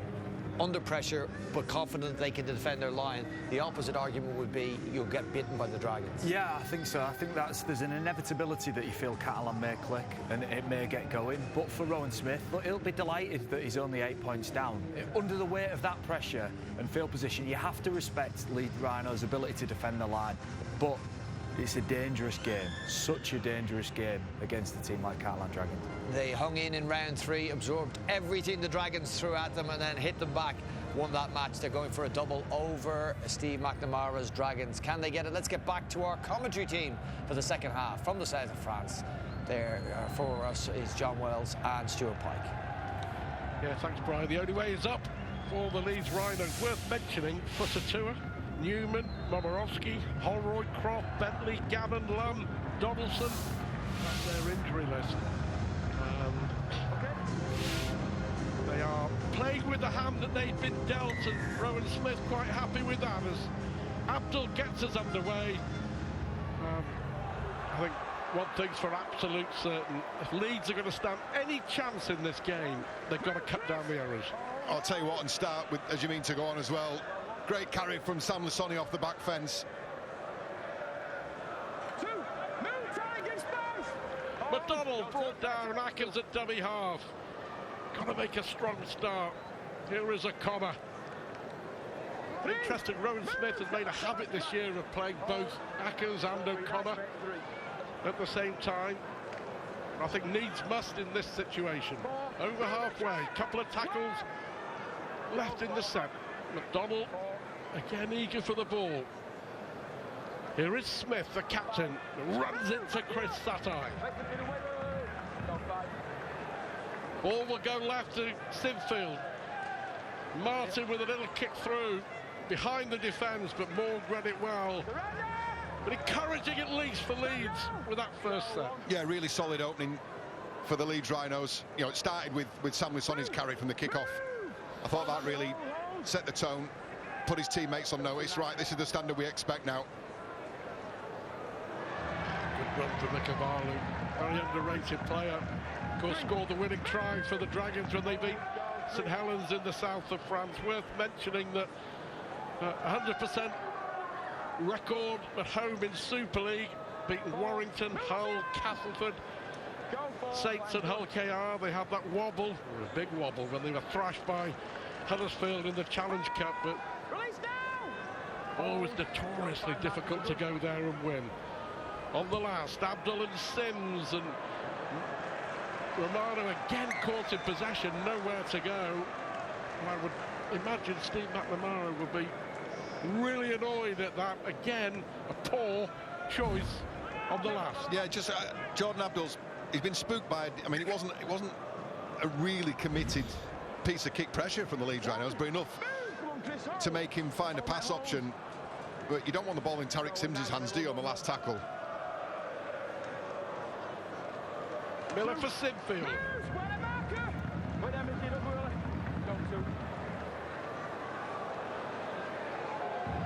Big future, of course, Jack Sinfield. His 13th Leeds appearance, but Rowan Smith showing his faith. Reece Martin with the offload, picked up by Ash Hanley. Maybe a bit of space here for Roberts on this near side. So O'Donnell. And McDonald, you know, I think has been really good. He's been caught in possession a couple of times, but defensively and with ball in hand, he's become an important cog in that Leeds wheel. James McDonald, good kick and a good take from Morg. He really was under pressure there. Top class take from Artur Morg. He's under serious amount of pressure. You could hear the footsteps of Lewis Roberts coming, and he's committed himself fully to that catch. Mentored by Sam Tompkins. There's a lot of work with Artur Morg during the week at Catalan training.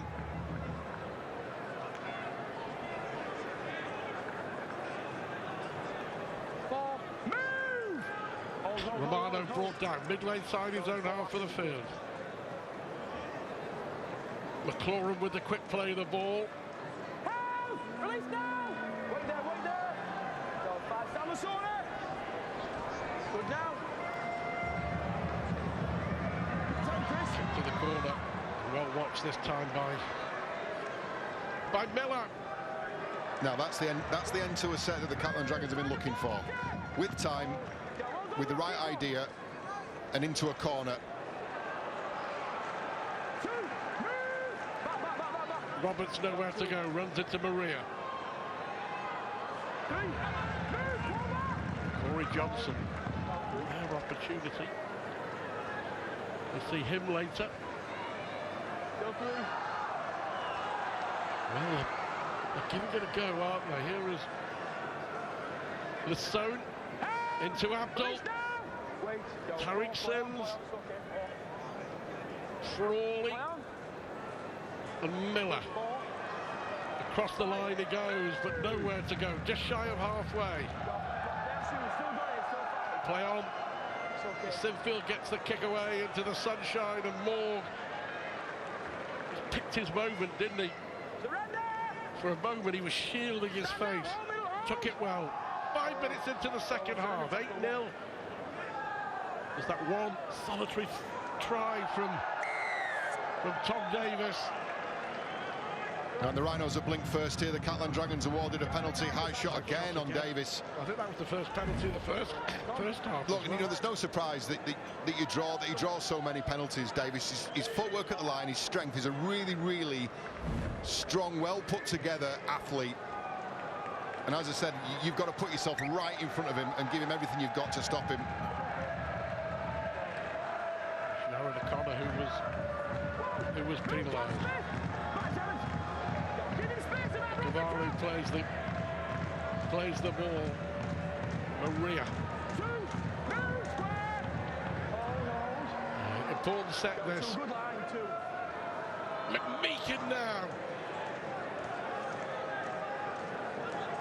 Smith bringing him down. O'Connor, Lassone. Goes to short side. Finds Chris Satai. Well, in the main, Leeds' defence has been terrific. They spent a lot of time defending their own line. Abdul for Sims. McDonald in there again with Lassoni and O'Connor making the tackle. Last one again, McMeekan. Morg with a little kick through, and it was taken well by Ash Hanley, but there was nowhere to go. And the pressure is building up once more. Yeah, it was a lovely kick from Artur Morg, wasn't it? Really well weighted, forces Ash Hanley to scuttle back, and then Ikuvalo is there to tidy up. And he saw Ash Hanley just not quite detach himself from the end of the defensive line. And it took a really well weighted kick, didn't it? So a potential repeat set here for the Dragons. Ruan is on for Leeds. Another of the youngsters, just 20 years of age. Satai now. McDonald again. Impressed with the young man, certainly tonight. I've been impressed with this kid, Maria. Yeah. Frank Maria. I think he's had a couple of spells at the Catalan Dragons. Didn't quite work out for him the first time round. Brother of Anthony Maria, if you remember. I think he's shown up really well. Abdul now. Well, that was an error from Morg. Absolutely no chance there of Tom Johnston getting that. Celebrations once more from the Leeds defence, and 7 minutes gone in the second half, which is developing exactly the same pattern as the first. Yeah, lack of composure from Artur Morg. I think if the Dragons, if they look to get a little deeper, I think they're going to give themselves more time on the ball. You know what the Leeds Rhinos defence is going to do in that situation. They're going to come in and try and shut you down. Get deeper, give yourselves more. If you're not confident, you can string that catch and pass together. Give yourself a yard.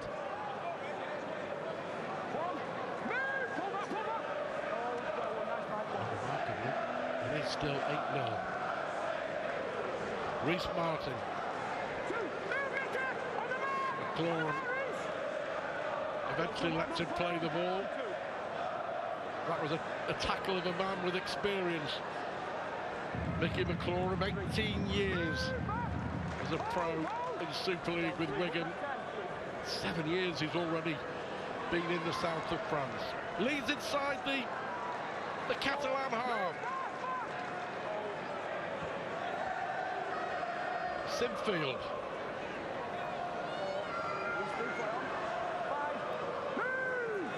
Well, nowhere through for Smith. Is there anything that we'll see from Leeds on the left?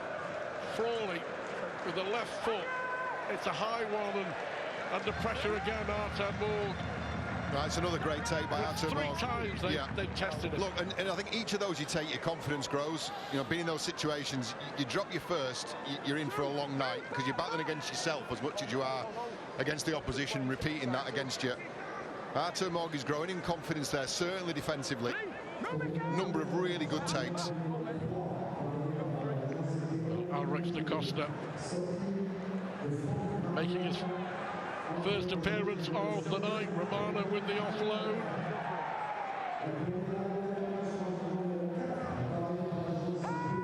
But McNamara talked about using da Costa as a 13, as a pivot. McLaurin still on the field.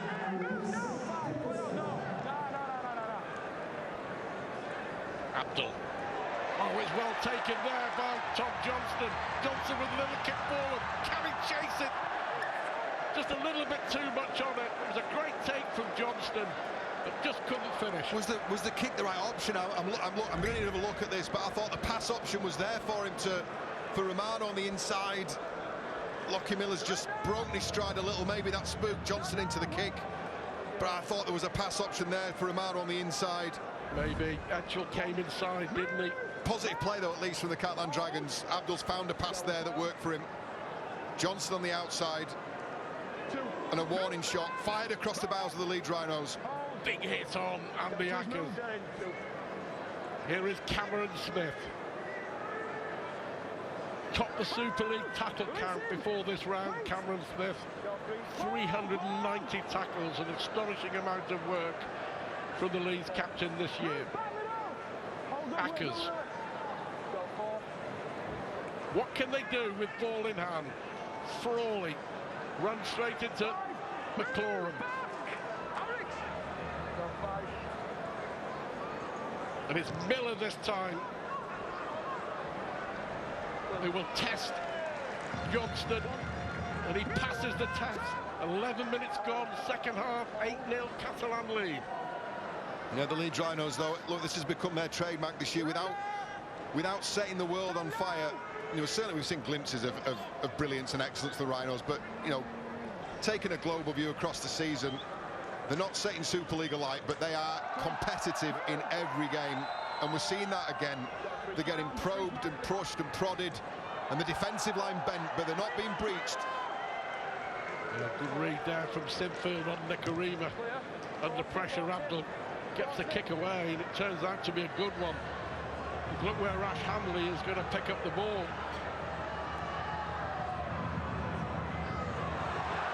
Just shoves off Nicarima, doesn't he? Well, it's still going, great carry. That's a brilliant return from Ash Hanley. Just the lift that Leeds may need, a spark, just something, an ignition. Absolutely. Reece Martin, they're in this, make no mistake. They've got to feed off this now. Jared O'Connor, Frawley in the line. Here is Miller now.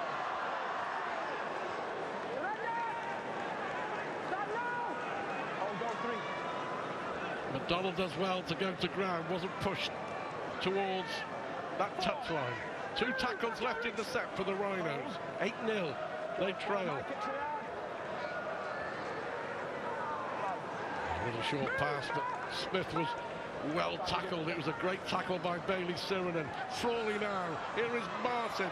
Ball goes out to the back door, and it may well come off a Catalan hand. A bit of good fortune for the Leeds Rhinos. Well, there'll be sighs of relief there, because that's I still can't believe that's plan A. I really can't. You know, Frawley, for all money there, just needs to put that into the corner and build your way into this game. As it is, look, they've got to let off there, because it's a Catalan hand in that pass. I never thought that sequence of play should have unfolded. You know, I don't know why it ends up in a centre's hand, short side last tackle. There's no numerical disadvantage that the Catalan Dragons have presented. Do you know what? I don't think that Gaden Nicarima knew anything about that whatsoever. A touch of good fortune for Leeds. Yeah, Nicarima, he just saw at the top of his shot there as well, receiving attention for the second time. Cesar Rouget warming up on the sidelines. Looks like he's going to be joining the fray imminently. And he may well be replacing Nicarima.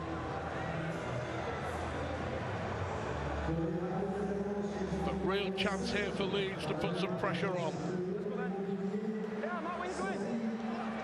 Brian Carney was mentioning at half-time, wasn't he? The first score of the second half will be all important, especially when you consider the amount of errors. There is Nicarima limping off. Yeah, Unlikely to see him again tonight. Oh, that's a wild pass, and it's picked up by Johnson. This could be the distance. I don't think anyone is going to stop him. Tom Johnston goes 80 yards and scores a spectacular try for the Catalan Dragons. Just when Leeds thought they had an opportunity, it snapped out. And once Johnston got hold of the ball, you don't stop him. Big try for the Dragons. 15 minutes into the second half. Is there any better sight in Super League than Tom Johnston in full flight? Into the backfield, error directly from the scrum, mistimed the shape on that short side, and then the wing heel Tom Johnston into space, and absolutely nobody on that field, nobody on most fields is going to stop this kid. He's had his injury troubles himself, a lot of lower limb injuries as well, which for a man who bases his game around speed, you know, could have been something that really affected his ability, but he hasn't. He's worked incredibly hard. The pace is still there. There's now experience to go with it as well, and that could be a defining moment in this game. Tom Johnston goes 80 metres against the run of play. The Leeds Rhinos looked certain to be spending a period of time and even possibly threatening to breach that Catalan Dragons line. Instead, the score blows out to 12-0 with a kick to come. Artur Morg, who is 100% from the boot this evening, is sure to add the extras.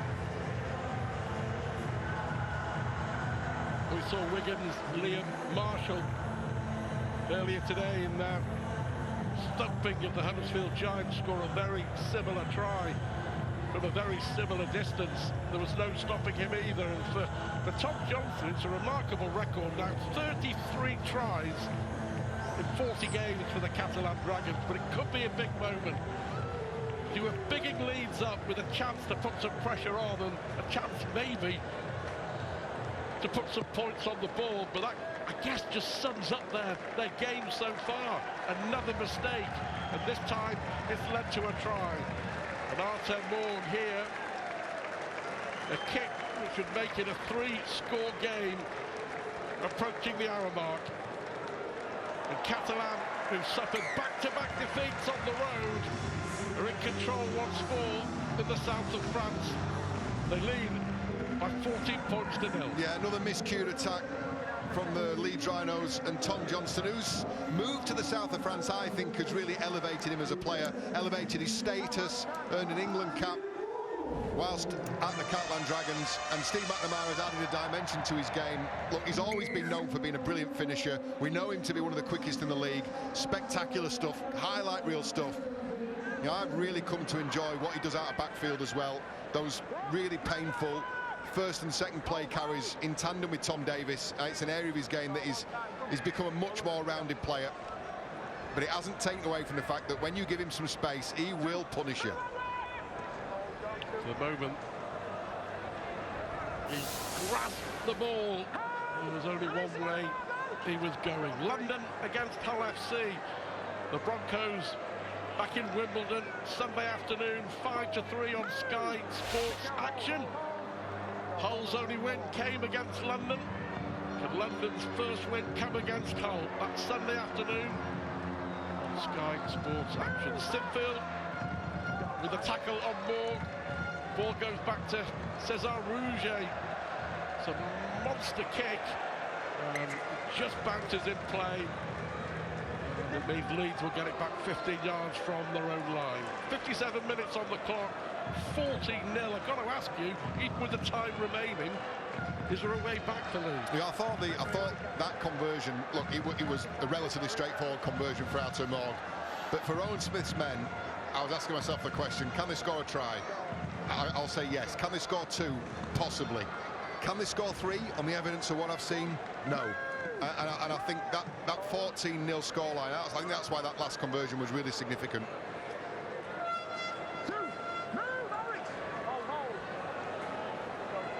Well, we're going to find out over the next 22, 23 minutes, aren't we?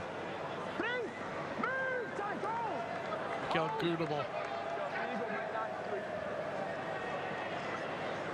Letsky back on for the Rhinos.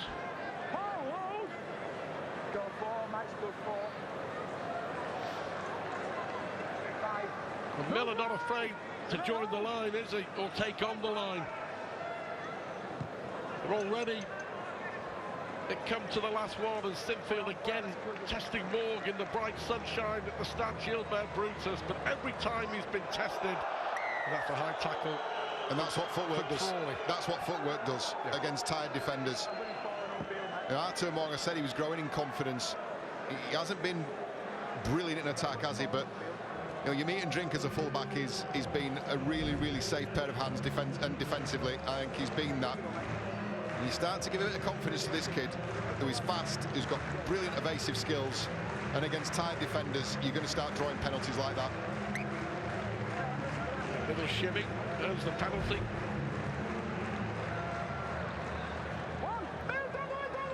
And all the work that Leeds have done in defence, is it going to come back and really test them even more in the last 20 minutes?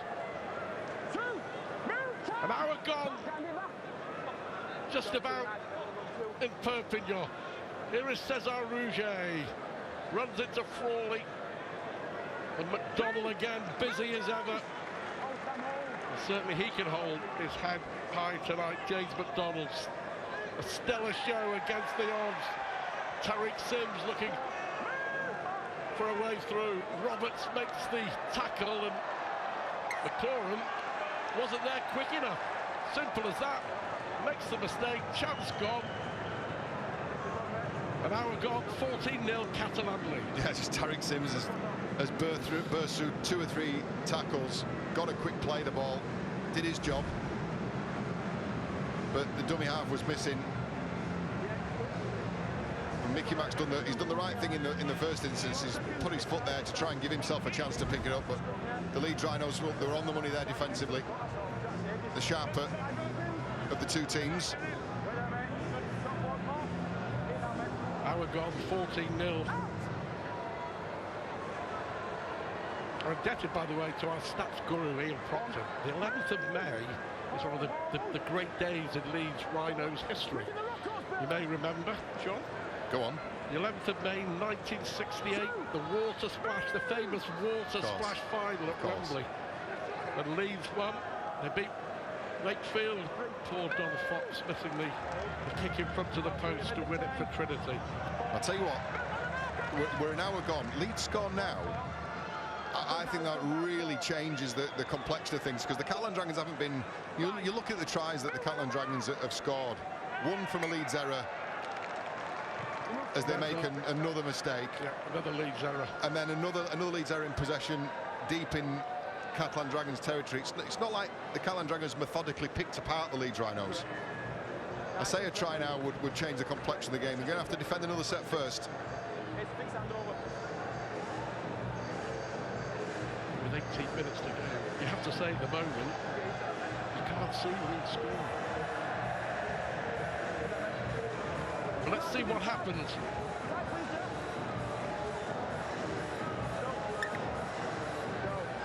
Over 1,000 from West Yorkshire.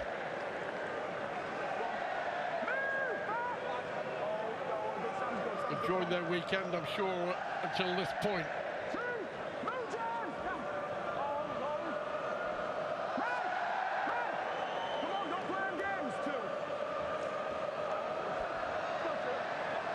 Rouget. But the last time that the Rhinos were nil was that 61-0 humiliation last season in Perpignan.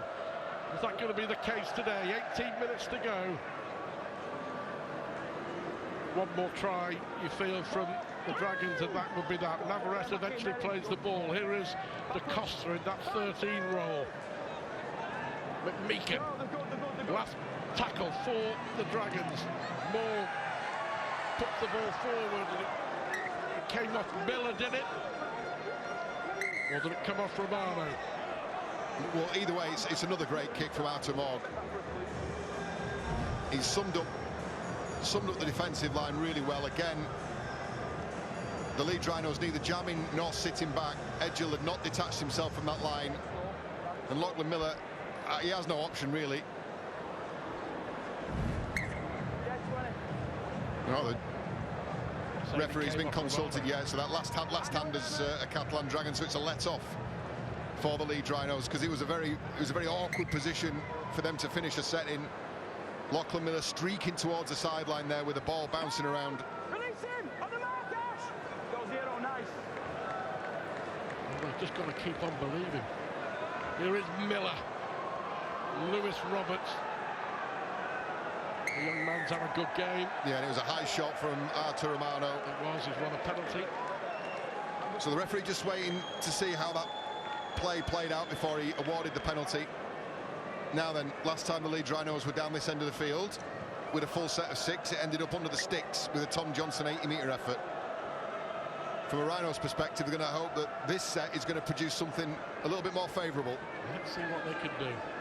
A lead score which hasn't looked likely for the most part. And this game would have a totally different complexion. Carry. Slowly, what a charge. Has he lost the ball? He's left the ball behind, I think.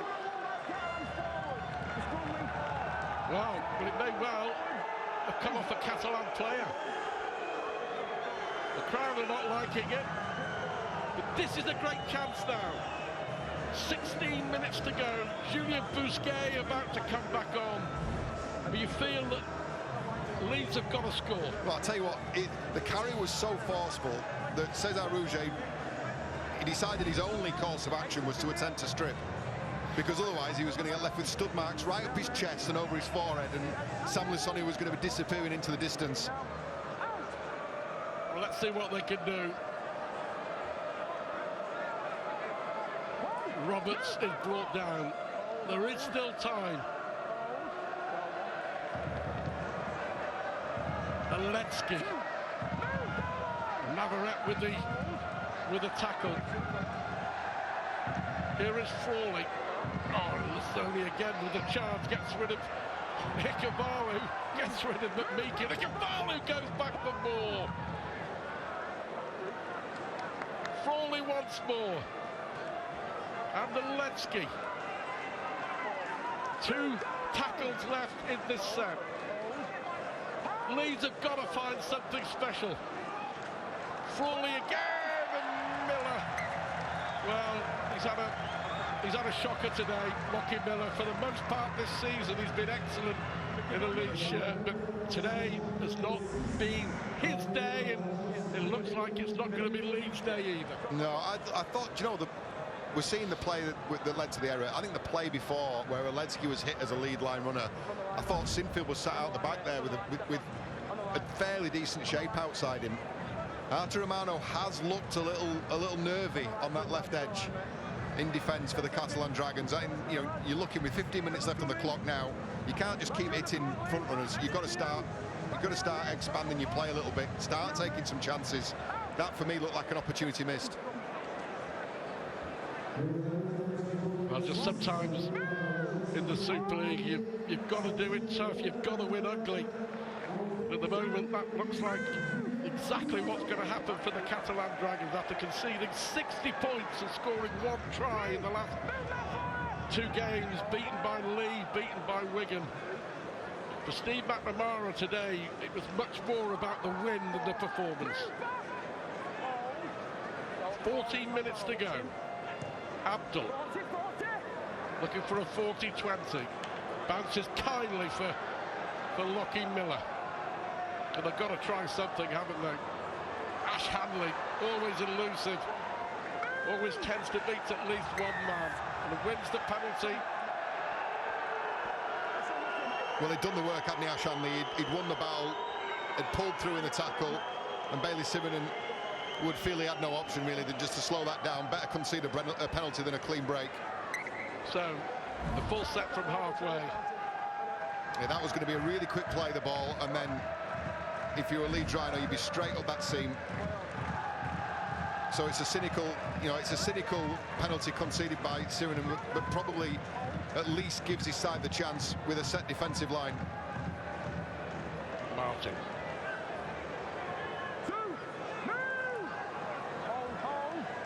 Is there anything left in the tank for Leeds?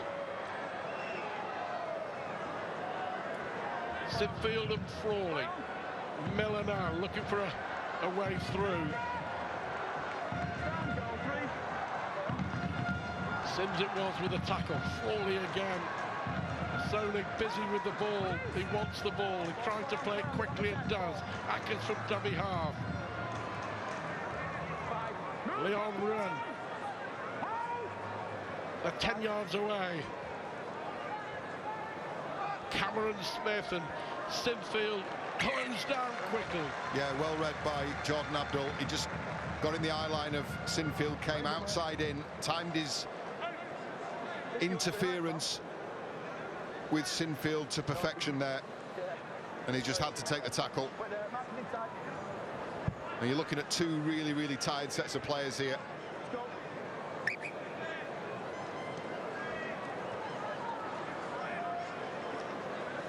Artur Romano. The scoreline and the clock in Catalan's favour. 2 tries only, both scored by the wingers, Davis and Johnston. Ikavalu.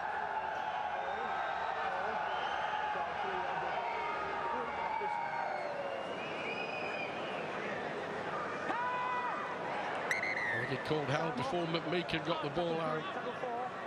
He'll be a big loss for Catalan next year. Of course, confirmed this week that he's signed and a big pickup for Wakefield Trinity as well. I think he's been one of the best on park today.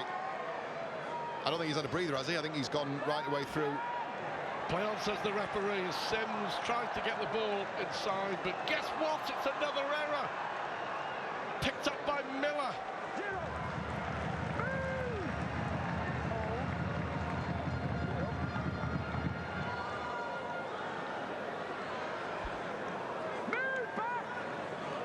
Well, have Leeds got anything left at all?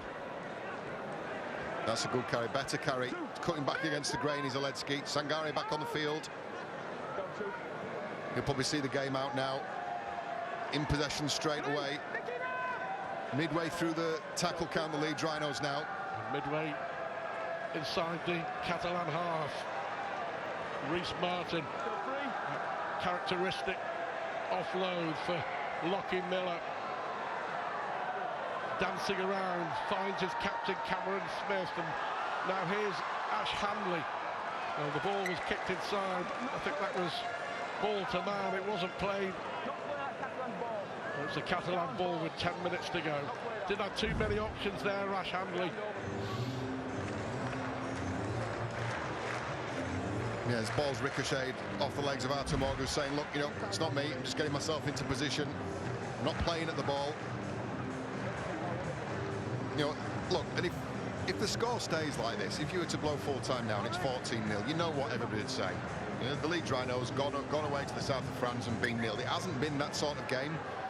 That the Rhinos have conceded their 2 tries, one from an error in their own 10. That was the ball that bounced off Frawley's head and then into his arms, and then one from an error directly from a scrum in really good attacking position. I mean, they haven't been pulled apart, they haven't been picked apart, they've been rolled a bit downfield, I'll say that.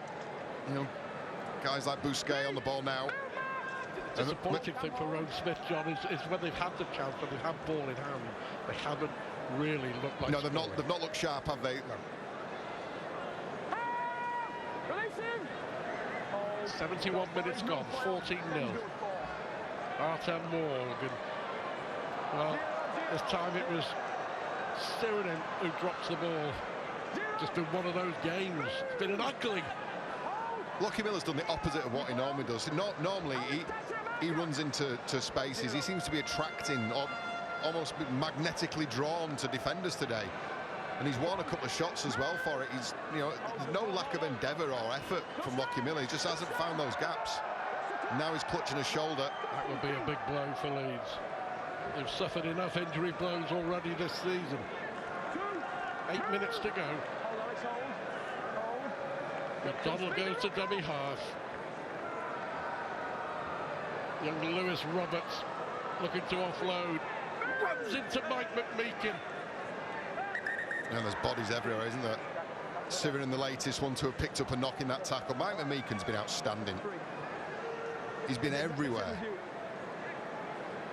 Yeah, Sirinen just holding that arm. I think Sirinen and McClure may have. Just trapped. Arms just trapped in the tackle as Bousquet's come over the top. Oh, McMeekin rather has come over the top.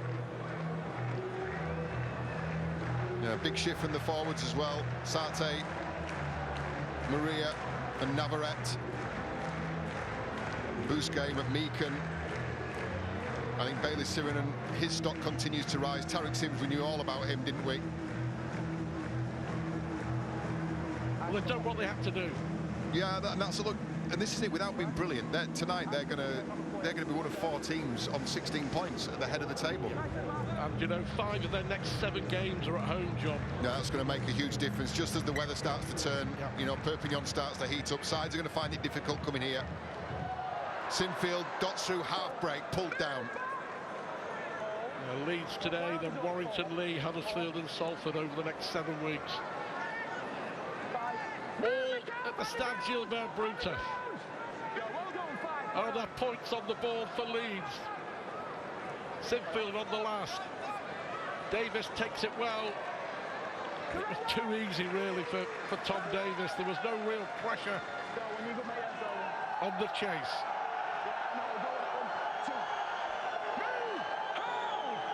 Well, they were 0-61 last season. It's going to be a lot less today, but effort. You cannot fault the Leeds effort. You never really felt that they had a chance of winning this game even after the first 15 or 20 minutes. But they've given it a go for sure. No, I think going into the game, I had them as a chance. I think, you know, after 15, 20 minutes, you probably reassess that, don't you?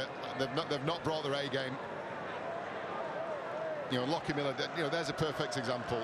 You know, somebody who I think has been a real bright spark for the Rhinos in the opening third of the season has had one of those days. And it happened.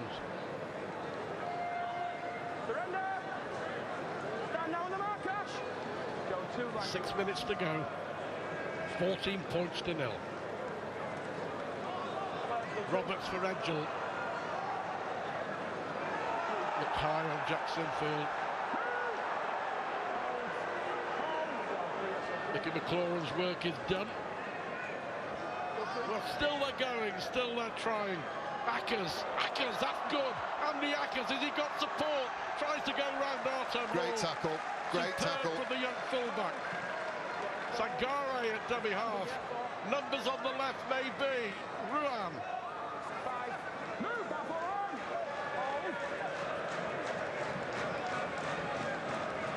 Miller now, last one.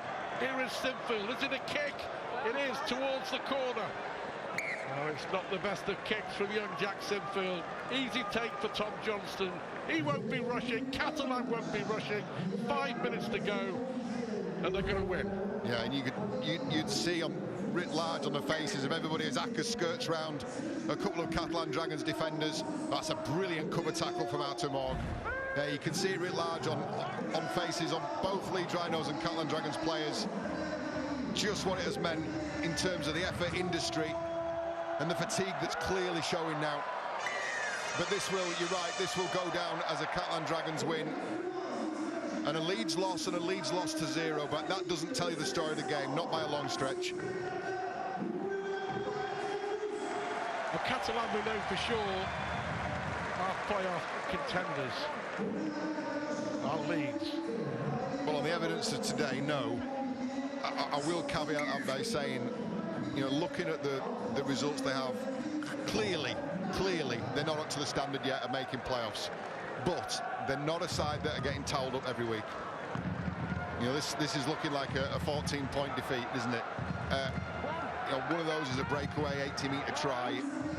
You know, am I making excuses here? Am I trying to kind of rewrite history? I don't know. I think there's something there. What a sidestep! Artem Morg! Oh, what a talent! And what a try to round it all off! The kid can play, and that was sensational from Artem Morg.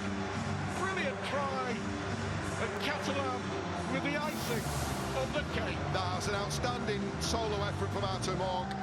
Peppered under the high ball, asked upon and answered defensively not 60 seconds ago, bringing down Andy Ackers, and then darts into some space. It's just a lovely right foot step, bangs down, and it's tired cover defence from the Leeds Rhinos. 2 right foot steps, completely undoes first the front line, and then the attempted cover tackle from Lachlan Miller.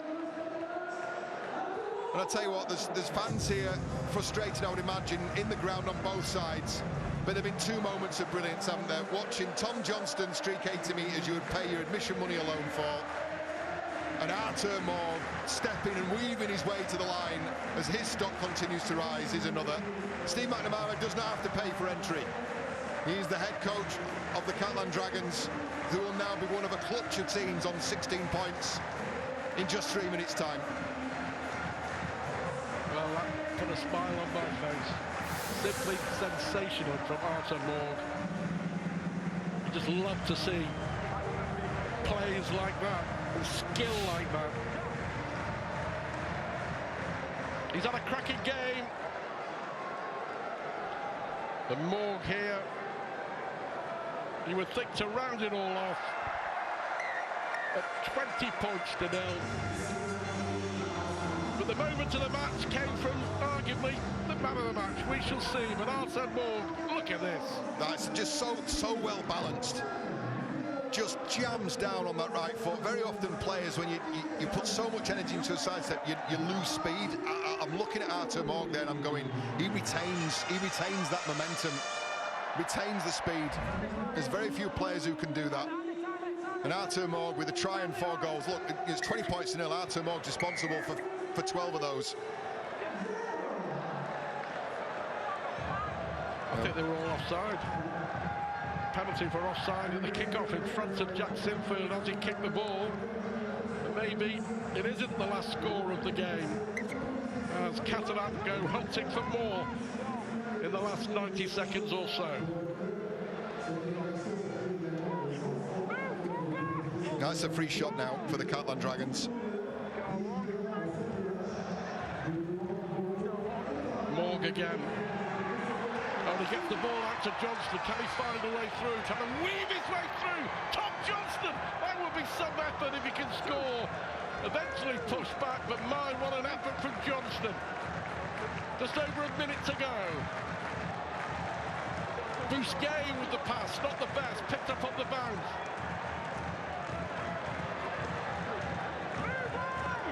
Still time, still an opportunity. Maria brought down. The Costa from his dummy half on his own. Has he got the ball down, Ulrich da Costa? He's claiming. He thinks he has. He's very confident. Ulrich da Costa. Well, the referee, Tom Grant, thinks it's a try. James Vella will decide, but John, let's have a look.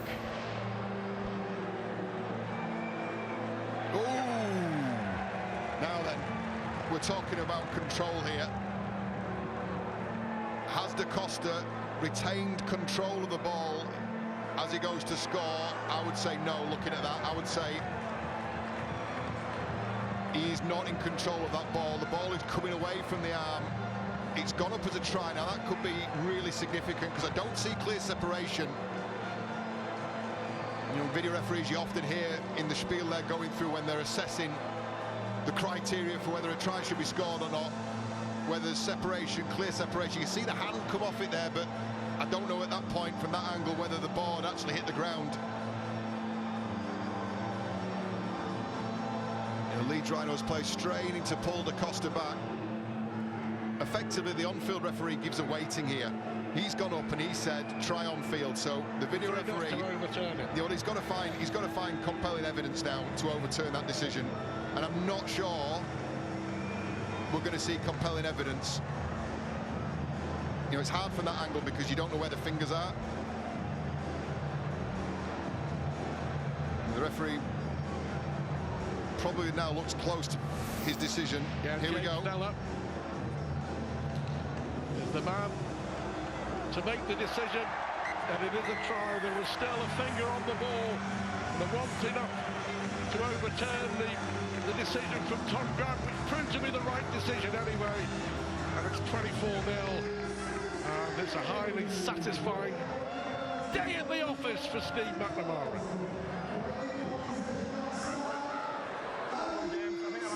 Two tries in the last 4 minutes.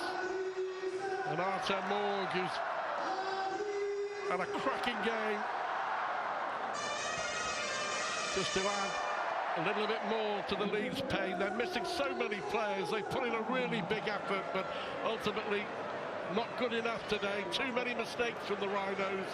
Never really looked like testing Catalan and scoring points. And Artur Morg successful once more, and that will be that. Catalan, without a doubt, deserving it. We've seen some special moments. Tom Johnston going the length of the field. Artur Morg with a dancing, dazzling try near the end. And for all the effort, Leeds have come up empty-handed. They were beaten 61-0 in the south of France last season. It's a better performance, but it's the same result. And Catalan join a host of clubs at the top on 16 points, arguably the closest race we've had in Super League, and they've beaten Leeds by 26 points to 0. 2 trips, 87 points conceded, no competition points gained for the Leeds Rhinos. 26-0 win, I should say, for the Catalan Dragons in the end, ending a run of 2 consecutive defeats in recent rounds. John Wilkin, you've sat through that 80 minutes. Unfortunately, no. I think, look, Leeds were competitive in how they defended. The score could have been way more than it was. The first half score could have been way more than it was. Leeds showed some resilience, and credit them with that for keeping the score as close for 55 minutes. Did they keep the score close, or was it a blunt Catalan Dragons attack? Well, I think for large parts, you're right. I don't think the Catalan Dragons got it right. There were glimpses within that game that showed you exactly what I was talking about, the levels and the gears that I think the Catalan Dragons still do have. It's clearly not working perfectly for them at the moment. But can we focus on some positives, please? Yeah, I think, look, the highlight, the highlight reel. Well, Tom Johnston's try. I would have gone and paid €30 to go and watch that. And again, for Artur Morg's try, superb stuff. Okay.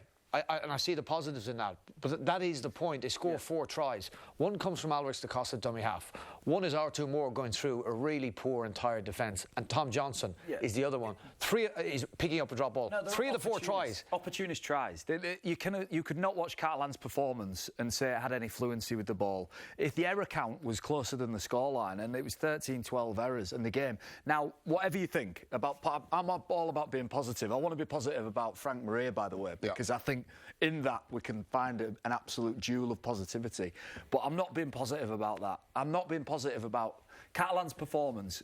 It was suboptimal to an extreme. And maybe being 5 or 6 out of 10, they've beat Leeds by 26 points. Now, I don't know what that says about either of these teams, but I don't imagine they'd either be happy with what's happened there today. You don't have to agree.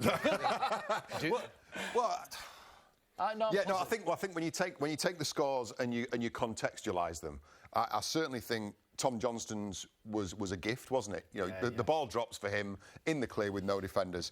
Artur Morg's try is late in the game against a really fatigued defence. So I take that point. Look, in isolation, Alex goes to the half. Yeah, exactly. In the last minute of the game, which is obviously against a seriously tired 18 defensive of your side. points. Yeah, but you've got in isolation, you've got some real highlights there. And look, I'm not for 1 minute is anybody going, this is anything for the Leeds Rhinos to build on, or anything necessarily for the Catalan Dragons to build on. What we do see is Catalan Dragons joining everybody else on the top of the table. Okay. Let's talk about the highlights. And you're right, Tom Johnston picks up somewhat dysfunctional Leeds Rhinos attack. Tom Johnston wasn't hanging about, snapped it up, goes to the length of the field, and as John said in comms, it is a great side. Yeah, it's Jack Sinfield just with a wayward pass, some nice pressure from Jordan Abdul, and then Tom Johnston, look, he's got the speed to go. I think there's one thing that was positive for Leeds. Look at McDonald's chase. Like a back rower who's gassed, almost keeping up on the heels of Tom Johnston. That's pretty special for me, those kinds of efforts. So if you want to show anything in a video room that's positive for Leeds, show those efforts, because it's pretty special. But Tom Johnston, wow, what a great... What are we thinking here? I mean, Jack and Lockie Miller don't seem to be on the same page there. Lockie didn't have one of his better games. It's an understatement probably, but that's a real mistiming, misread in times and lines. One of a number of examples where I thought they played far too flat. I think they didn't play with any depth. I accused the Catalan Dragons of that a couple of times as well. If your attack isn't far enough, I'm no half-back, right? But I played on the end. I played on the end of a few in my time, and I know that if you give your half-back time, and the way that you do that is you set up deeper. You give him more time on the ball. More likely than not, you're going to receive a ball from a selfish point of view, or you're not going to be responsible for an attack breaking down. Is that a fair comment? Yeah, look, you can mitigate or reduce the pressure that you're putting each other under, and that can come through depth. And it can also come through timing of your pass. But ultimately, in-game comms, sorts that out. You can't go into a game with a prescribed plan of what depth you're going to play with. You can't go with a prescribed plan of... But you can adjust on the fly, John. Oh, you can, and that's what I'm saying. I think the accusation at both these teams is an inability to maybe react to how a game's playing out. Because Catalan didn't react, did they? They consistently made errors, playing short, Morg short, Tariq Sim short, and made errors. So they didn't really adapt quickly either. But nor did Leeds. And I agree, Wellesley's nailed it. They were too flat and too often shut down out the back all the time. OK, 14-0, Tom Johnston's try. 14 becomes 20-0 with 4 minutes left. Artur Morg eventually finding a little bit of space. And tiptoeing through what must be said is some tired, weak, dysfunctional Leeds defence. Yeah, OK, Captain Negative. I'll go. I think you're seeing one of the stars of Super League for the next 10 years. Yes, I agree. There's stuff to work on in defence. I'll give you the Andy Ackers try-saver as evidence that he's making progress there. I think that's brilliant. I think we need to celebrate the athletic endeavours of our top players in Super League. Oh, yeah. That's brilliant individual play. Yeah, the point I want to make on this is, and you're right, and I'm down on both of these sides and down with what I've watched here, as we see Alex Costa go over on the try line. And it has been an area of Leeds' game you pointed out pre-game that they have been particularly strong at, which was defending plays inside their own 20. But you invite enough people down with enough opportunities, you will concede. I'm negative because I'm disappointed. I'm disappointed that it's the Catalan Dragons, who we would label as one of the top 3 sides in the competition, grand finals last year, and because it's the Leeds Rhinos, who said they had invested more money in the squad than they ever had before in the history of Super League, and built a squad to not compete for the playoffs, but to go all the way to Old Trafford up the top. Both of these teams come with that level of expectation, and Leeds is misplaced because they're not a playoff team.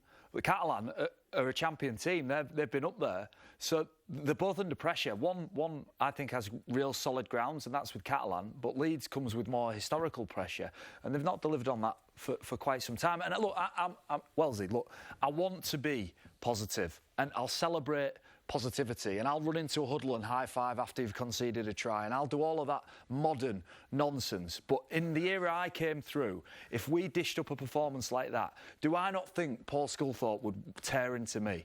Would my teammates accept that? Would Kieran Cunningham accept that? For balance, when do you chuck in the injury list for Leeds? It's significant. OK, well, they've got to be strong enough to deal with injuries. Like Jackson Phil being in the team, it can't be a surprise he's in the team. He's the second choice. The point on this, he's your first choice reserve half at the Leeds Rhinos.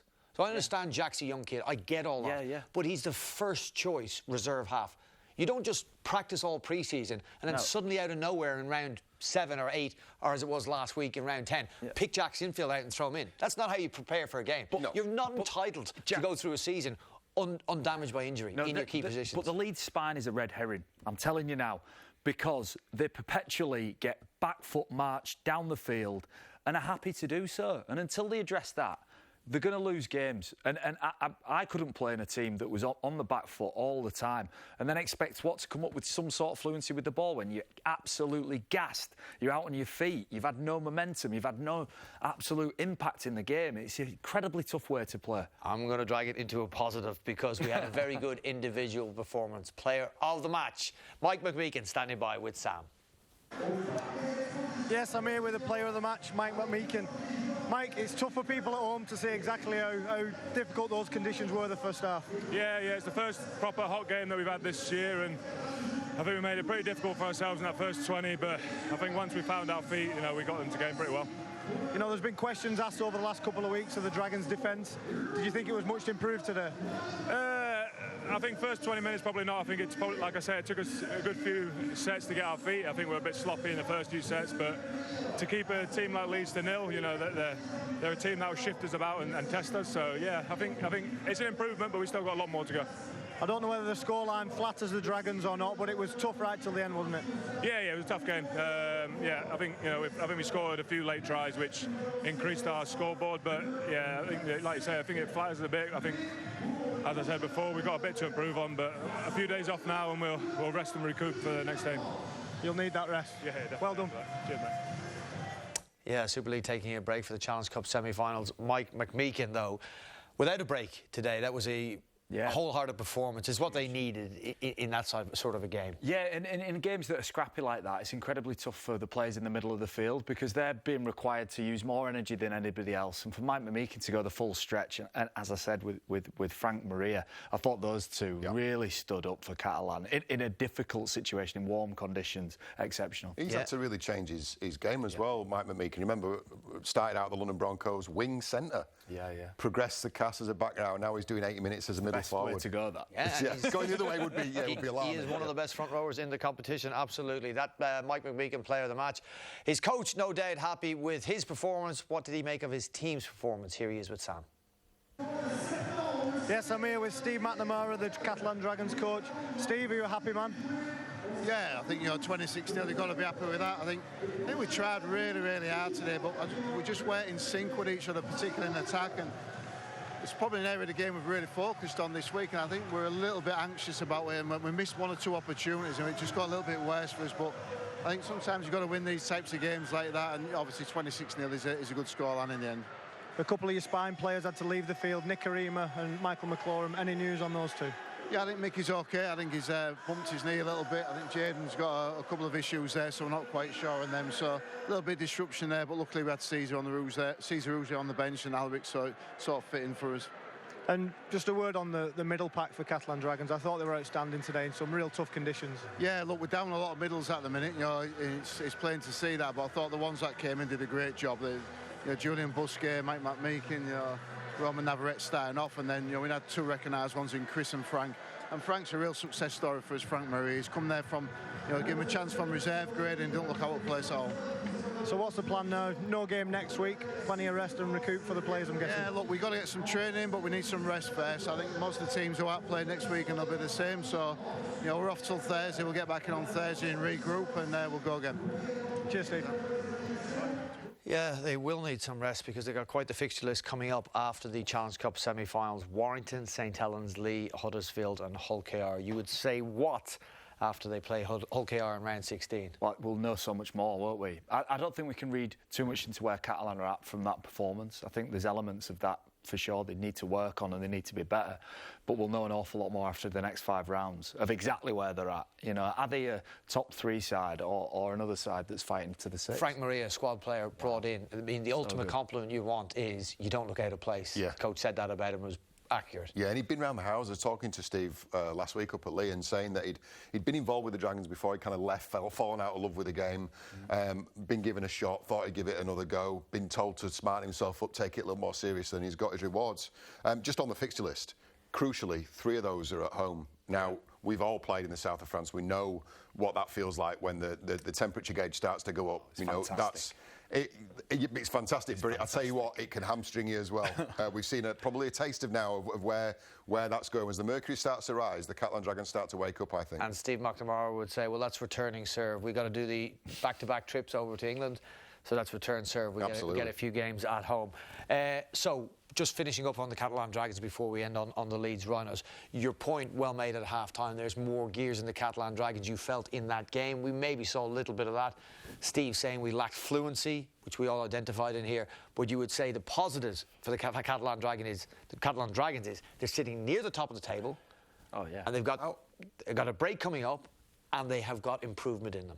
How many teams, could you say, hand on heart, are playing to their potential in Super League at the moment? Oh, they don't need to now. No, I'm just saying. But they don't need to, You probably got, on the evidence of today, from what we've seen, maybe Wigan are playing to their potential. Yeah. Salford, probably until their loss yesterday, I'd say they were playing to their potential. You look at the rest of the sides in Super League, there's so much more to come from Warrington are probably... I just think... They're all thereabouts, but it's not, you're not... For the next 5 games, though, Wellesley, Catalan are going to have to get somewhere close to their best and their potential. To get results in those games, they're going to have to. Yeah, and they have got. And I think that's why Steve McNamara's not flapping, is he? Because he understands, they're in a good position. Yeah.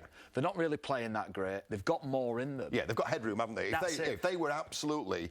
just eking every ounce of talent out of that squad, you'd maybe a little bit concerned, but you're going, there's headroom there. Yeah, you get loads of middles back, get some experience back in the team, and they could come good, but they're going to have to do it because they've got 5 tough games, 5 tough, really tough games. And settle on a half-back partnership that is a little bit more composed out on the field. That's the story, and it's still unfolding. Well, Nick Arima now looks to have gone off with a hamstring injury, and we're not sure how long that'll be. So Cesar Rouget, who has impressed Steve McNamara in recent games, he's getting his place in the side. OK, we'll finish off on the Leeds Rhinos. We looked at some of their errors to start the game, which made it very difficult for themselves to work their way into it. That was a theme that continued into the second half. We'll just go back to the first half and have a look at how difficult a place it is to go. You've already referenced that. Yeah. And then starting a game like this. Yeah, I just find it...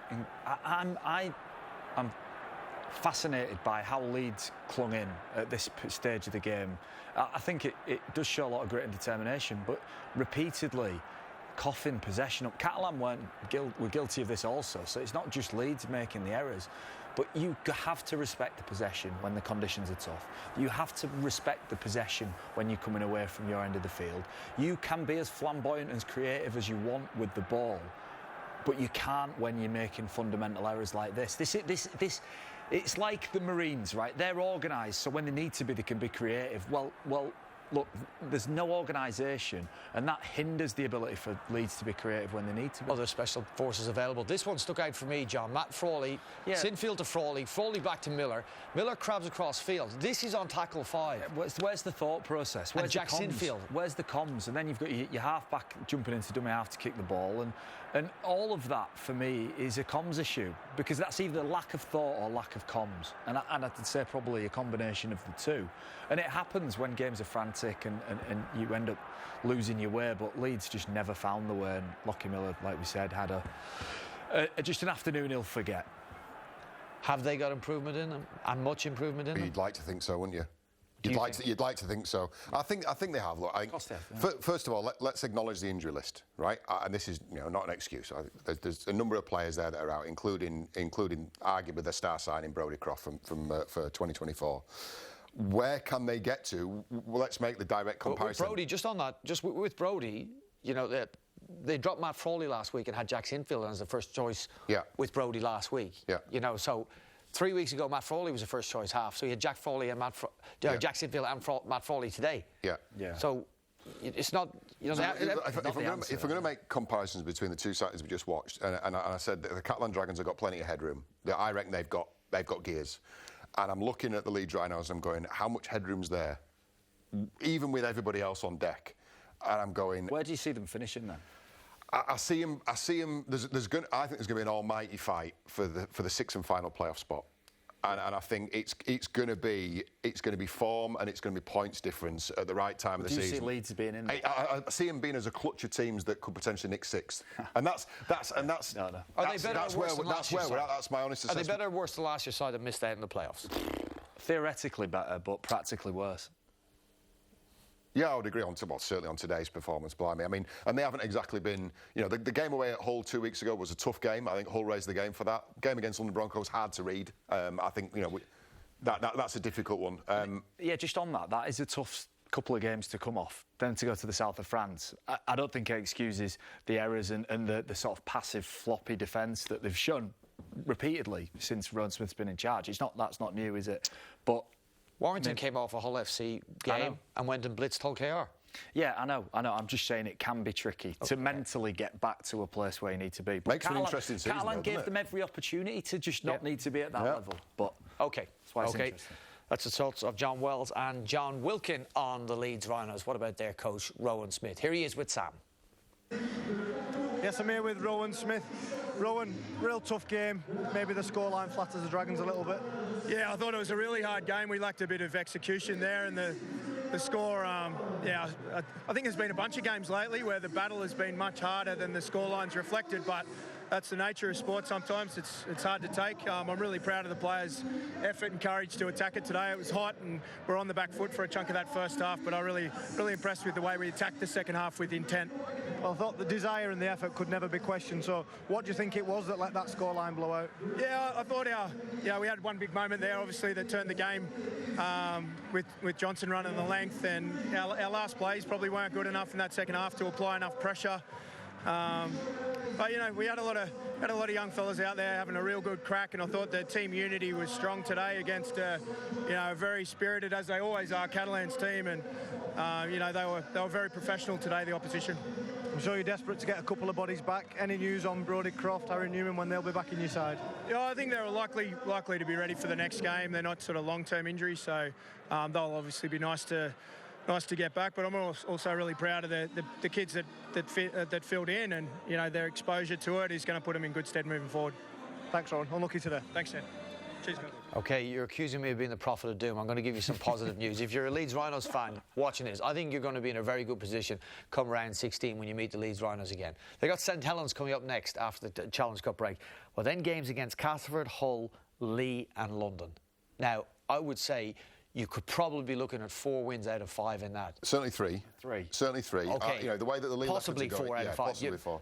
That's going to be a pretty healthy return as we're heading into probably the final third of the season. I think so. With all of that, and Rowan Smith referenced in his interview, there was a key moment in that game. The score was 8-0, 50 minutes gone. Leeds on the Catalan Dragons line, and we've played the game. We know and we watched enough. Games are decided by moments like that, and that was that. You know, in a parallel universe, Leeds Rhinos score. It's 8-6. I think that game looks very, very different from that point. Unfortunately for the Leeds Rhinos today, they didn't have the composure or the execution to nail that opportunity. But they only go 14-0 down. They only go 14-0 down, and there's 54 on the clock. I just don't think... 26 minutes left in the game. They got 14 points to come back, and they never looked like it. Contextualise it, though. We did this before the game. We looked at the stats that say that Leeds are almost suffocating under the pressure of the stats behind the game, aren't they? You know, they're ranked last in so many key areas. If you want to be ranked last in territory, you're going to be struggling for a number of reasons. One is because you haven't controlled the speed of the game. You haven't defensively controlled the narrative of the game. You've let teams run through you or flow through you with ease. The game becomes quick. You become tired. Now, a game can be close, but the back end of games blow out because one team's gassed and the other isn't. And I'm saying, I think Leeds have been in games to a point, but come that back end, they are gassed. And then they're getting blown. Are you talking about imposing yourself on a game? Because if that is the point, you can impose yourself offensively or defensively on a game. And I would say that one half, certainly they imposed themselves in a game this year was against St Helens in Super League for the first 40 minutes. They threw so much at St Helens, imposed themselves in a different way, but Saints just absorbed that. Went back to what St Helens do brilliantly and ultimately dominated the second half. Yeah, but you need to, right, that attacking stuff, bouncing around Lockie Miller and, against St Helens looked so dangerous. Wasn't so effective, didn't come up with a lot of points. The big thing for Leeds is they need to defend in a way in which champion teams in the NRL and this country historically have defended. And there's no surprise. I don't think he wants to. No, but then he's not going to win. Yeah, because he's not going to win. No, because the model that we showed before and what we've seen today is not a sustainable model. Absorbing pressure in your own 20 is not sustainable in the long term. So, you know, in terms of quick fixes, Leeds Rhinos fans are looking for quick fixes. What does that look like on a field? Is that first up contact, middle of the field? Is that starting to do something to restrict how they're getting rolled down the field? Work from there? Yeah, well, look at Warrington's performance against Hull KR. Look at their speed. It's predicated on their line speed is infectious. Like, they were all, as a unit, like Sam Burgess, off the line. And it just took time away from Hull KR. Whereas what we saw is, I just feel like the way Leeds defend gives me, if I was playing against them, the best opportunity to just get into a game. To feel like I can get used to depth.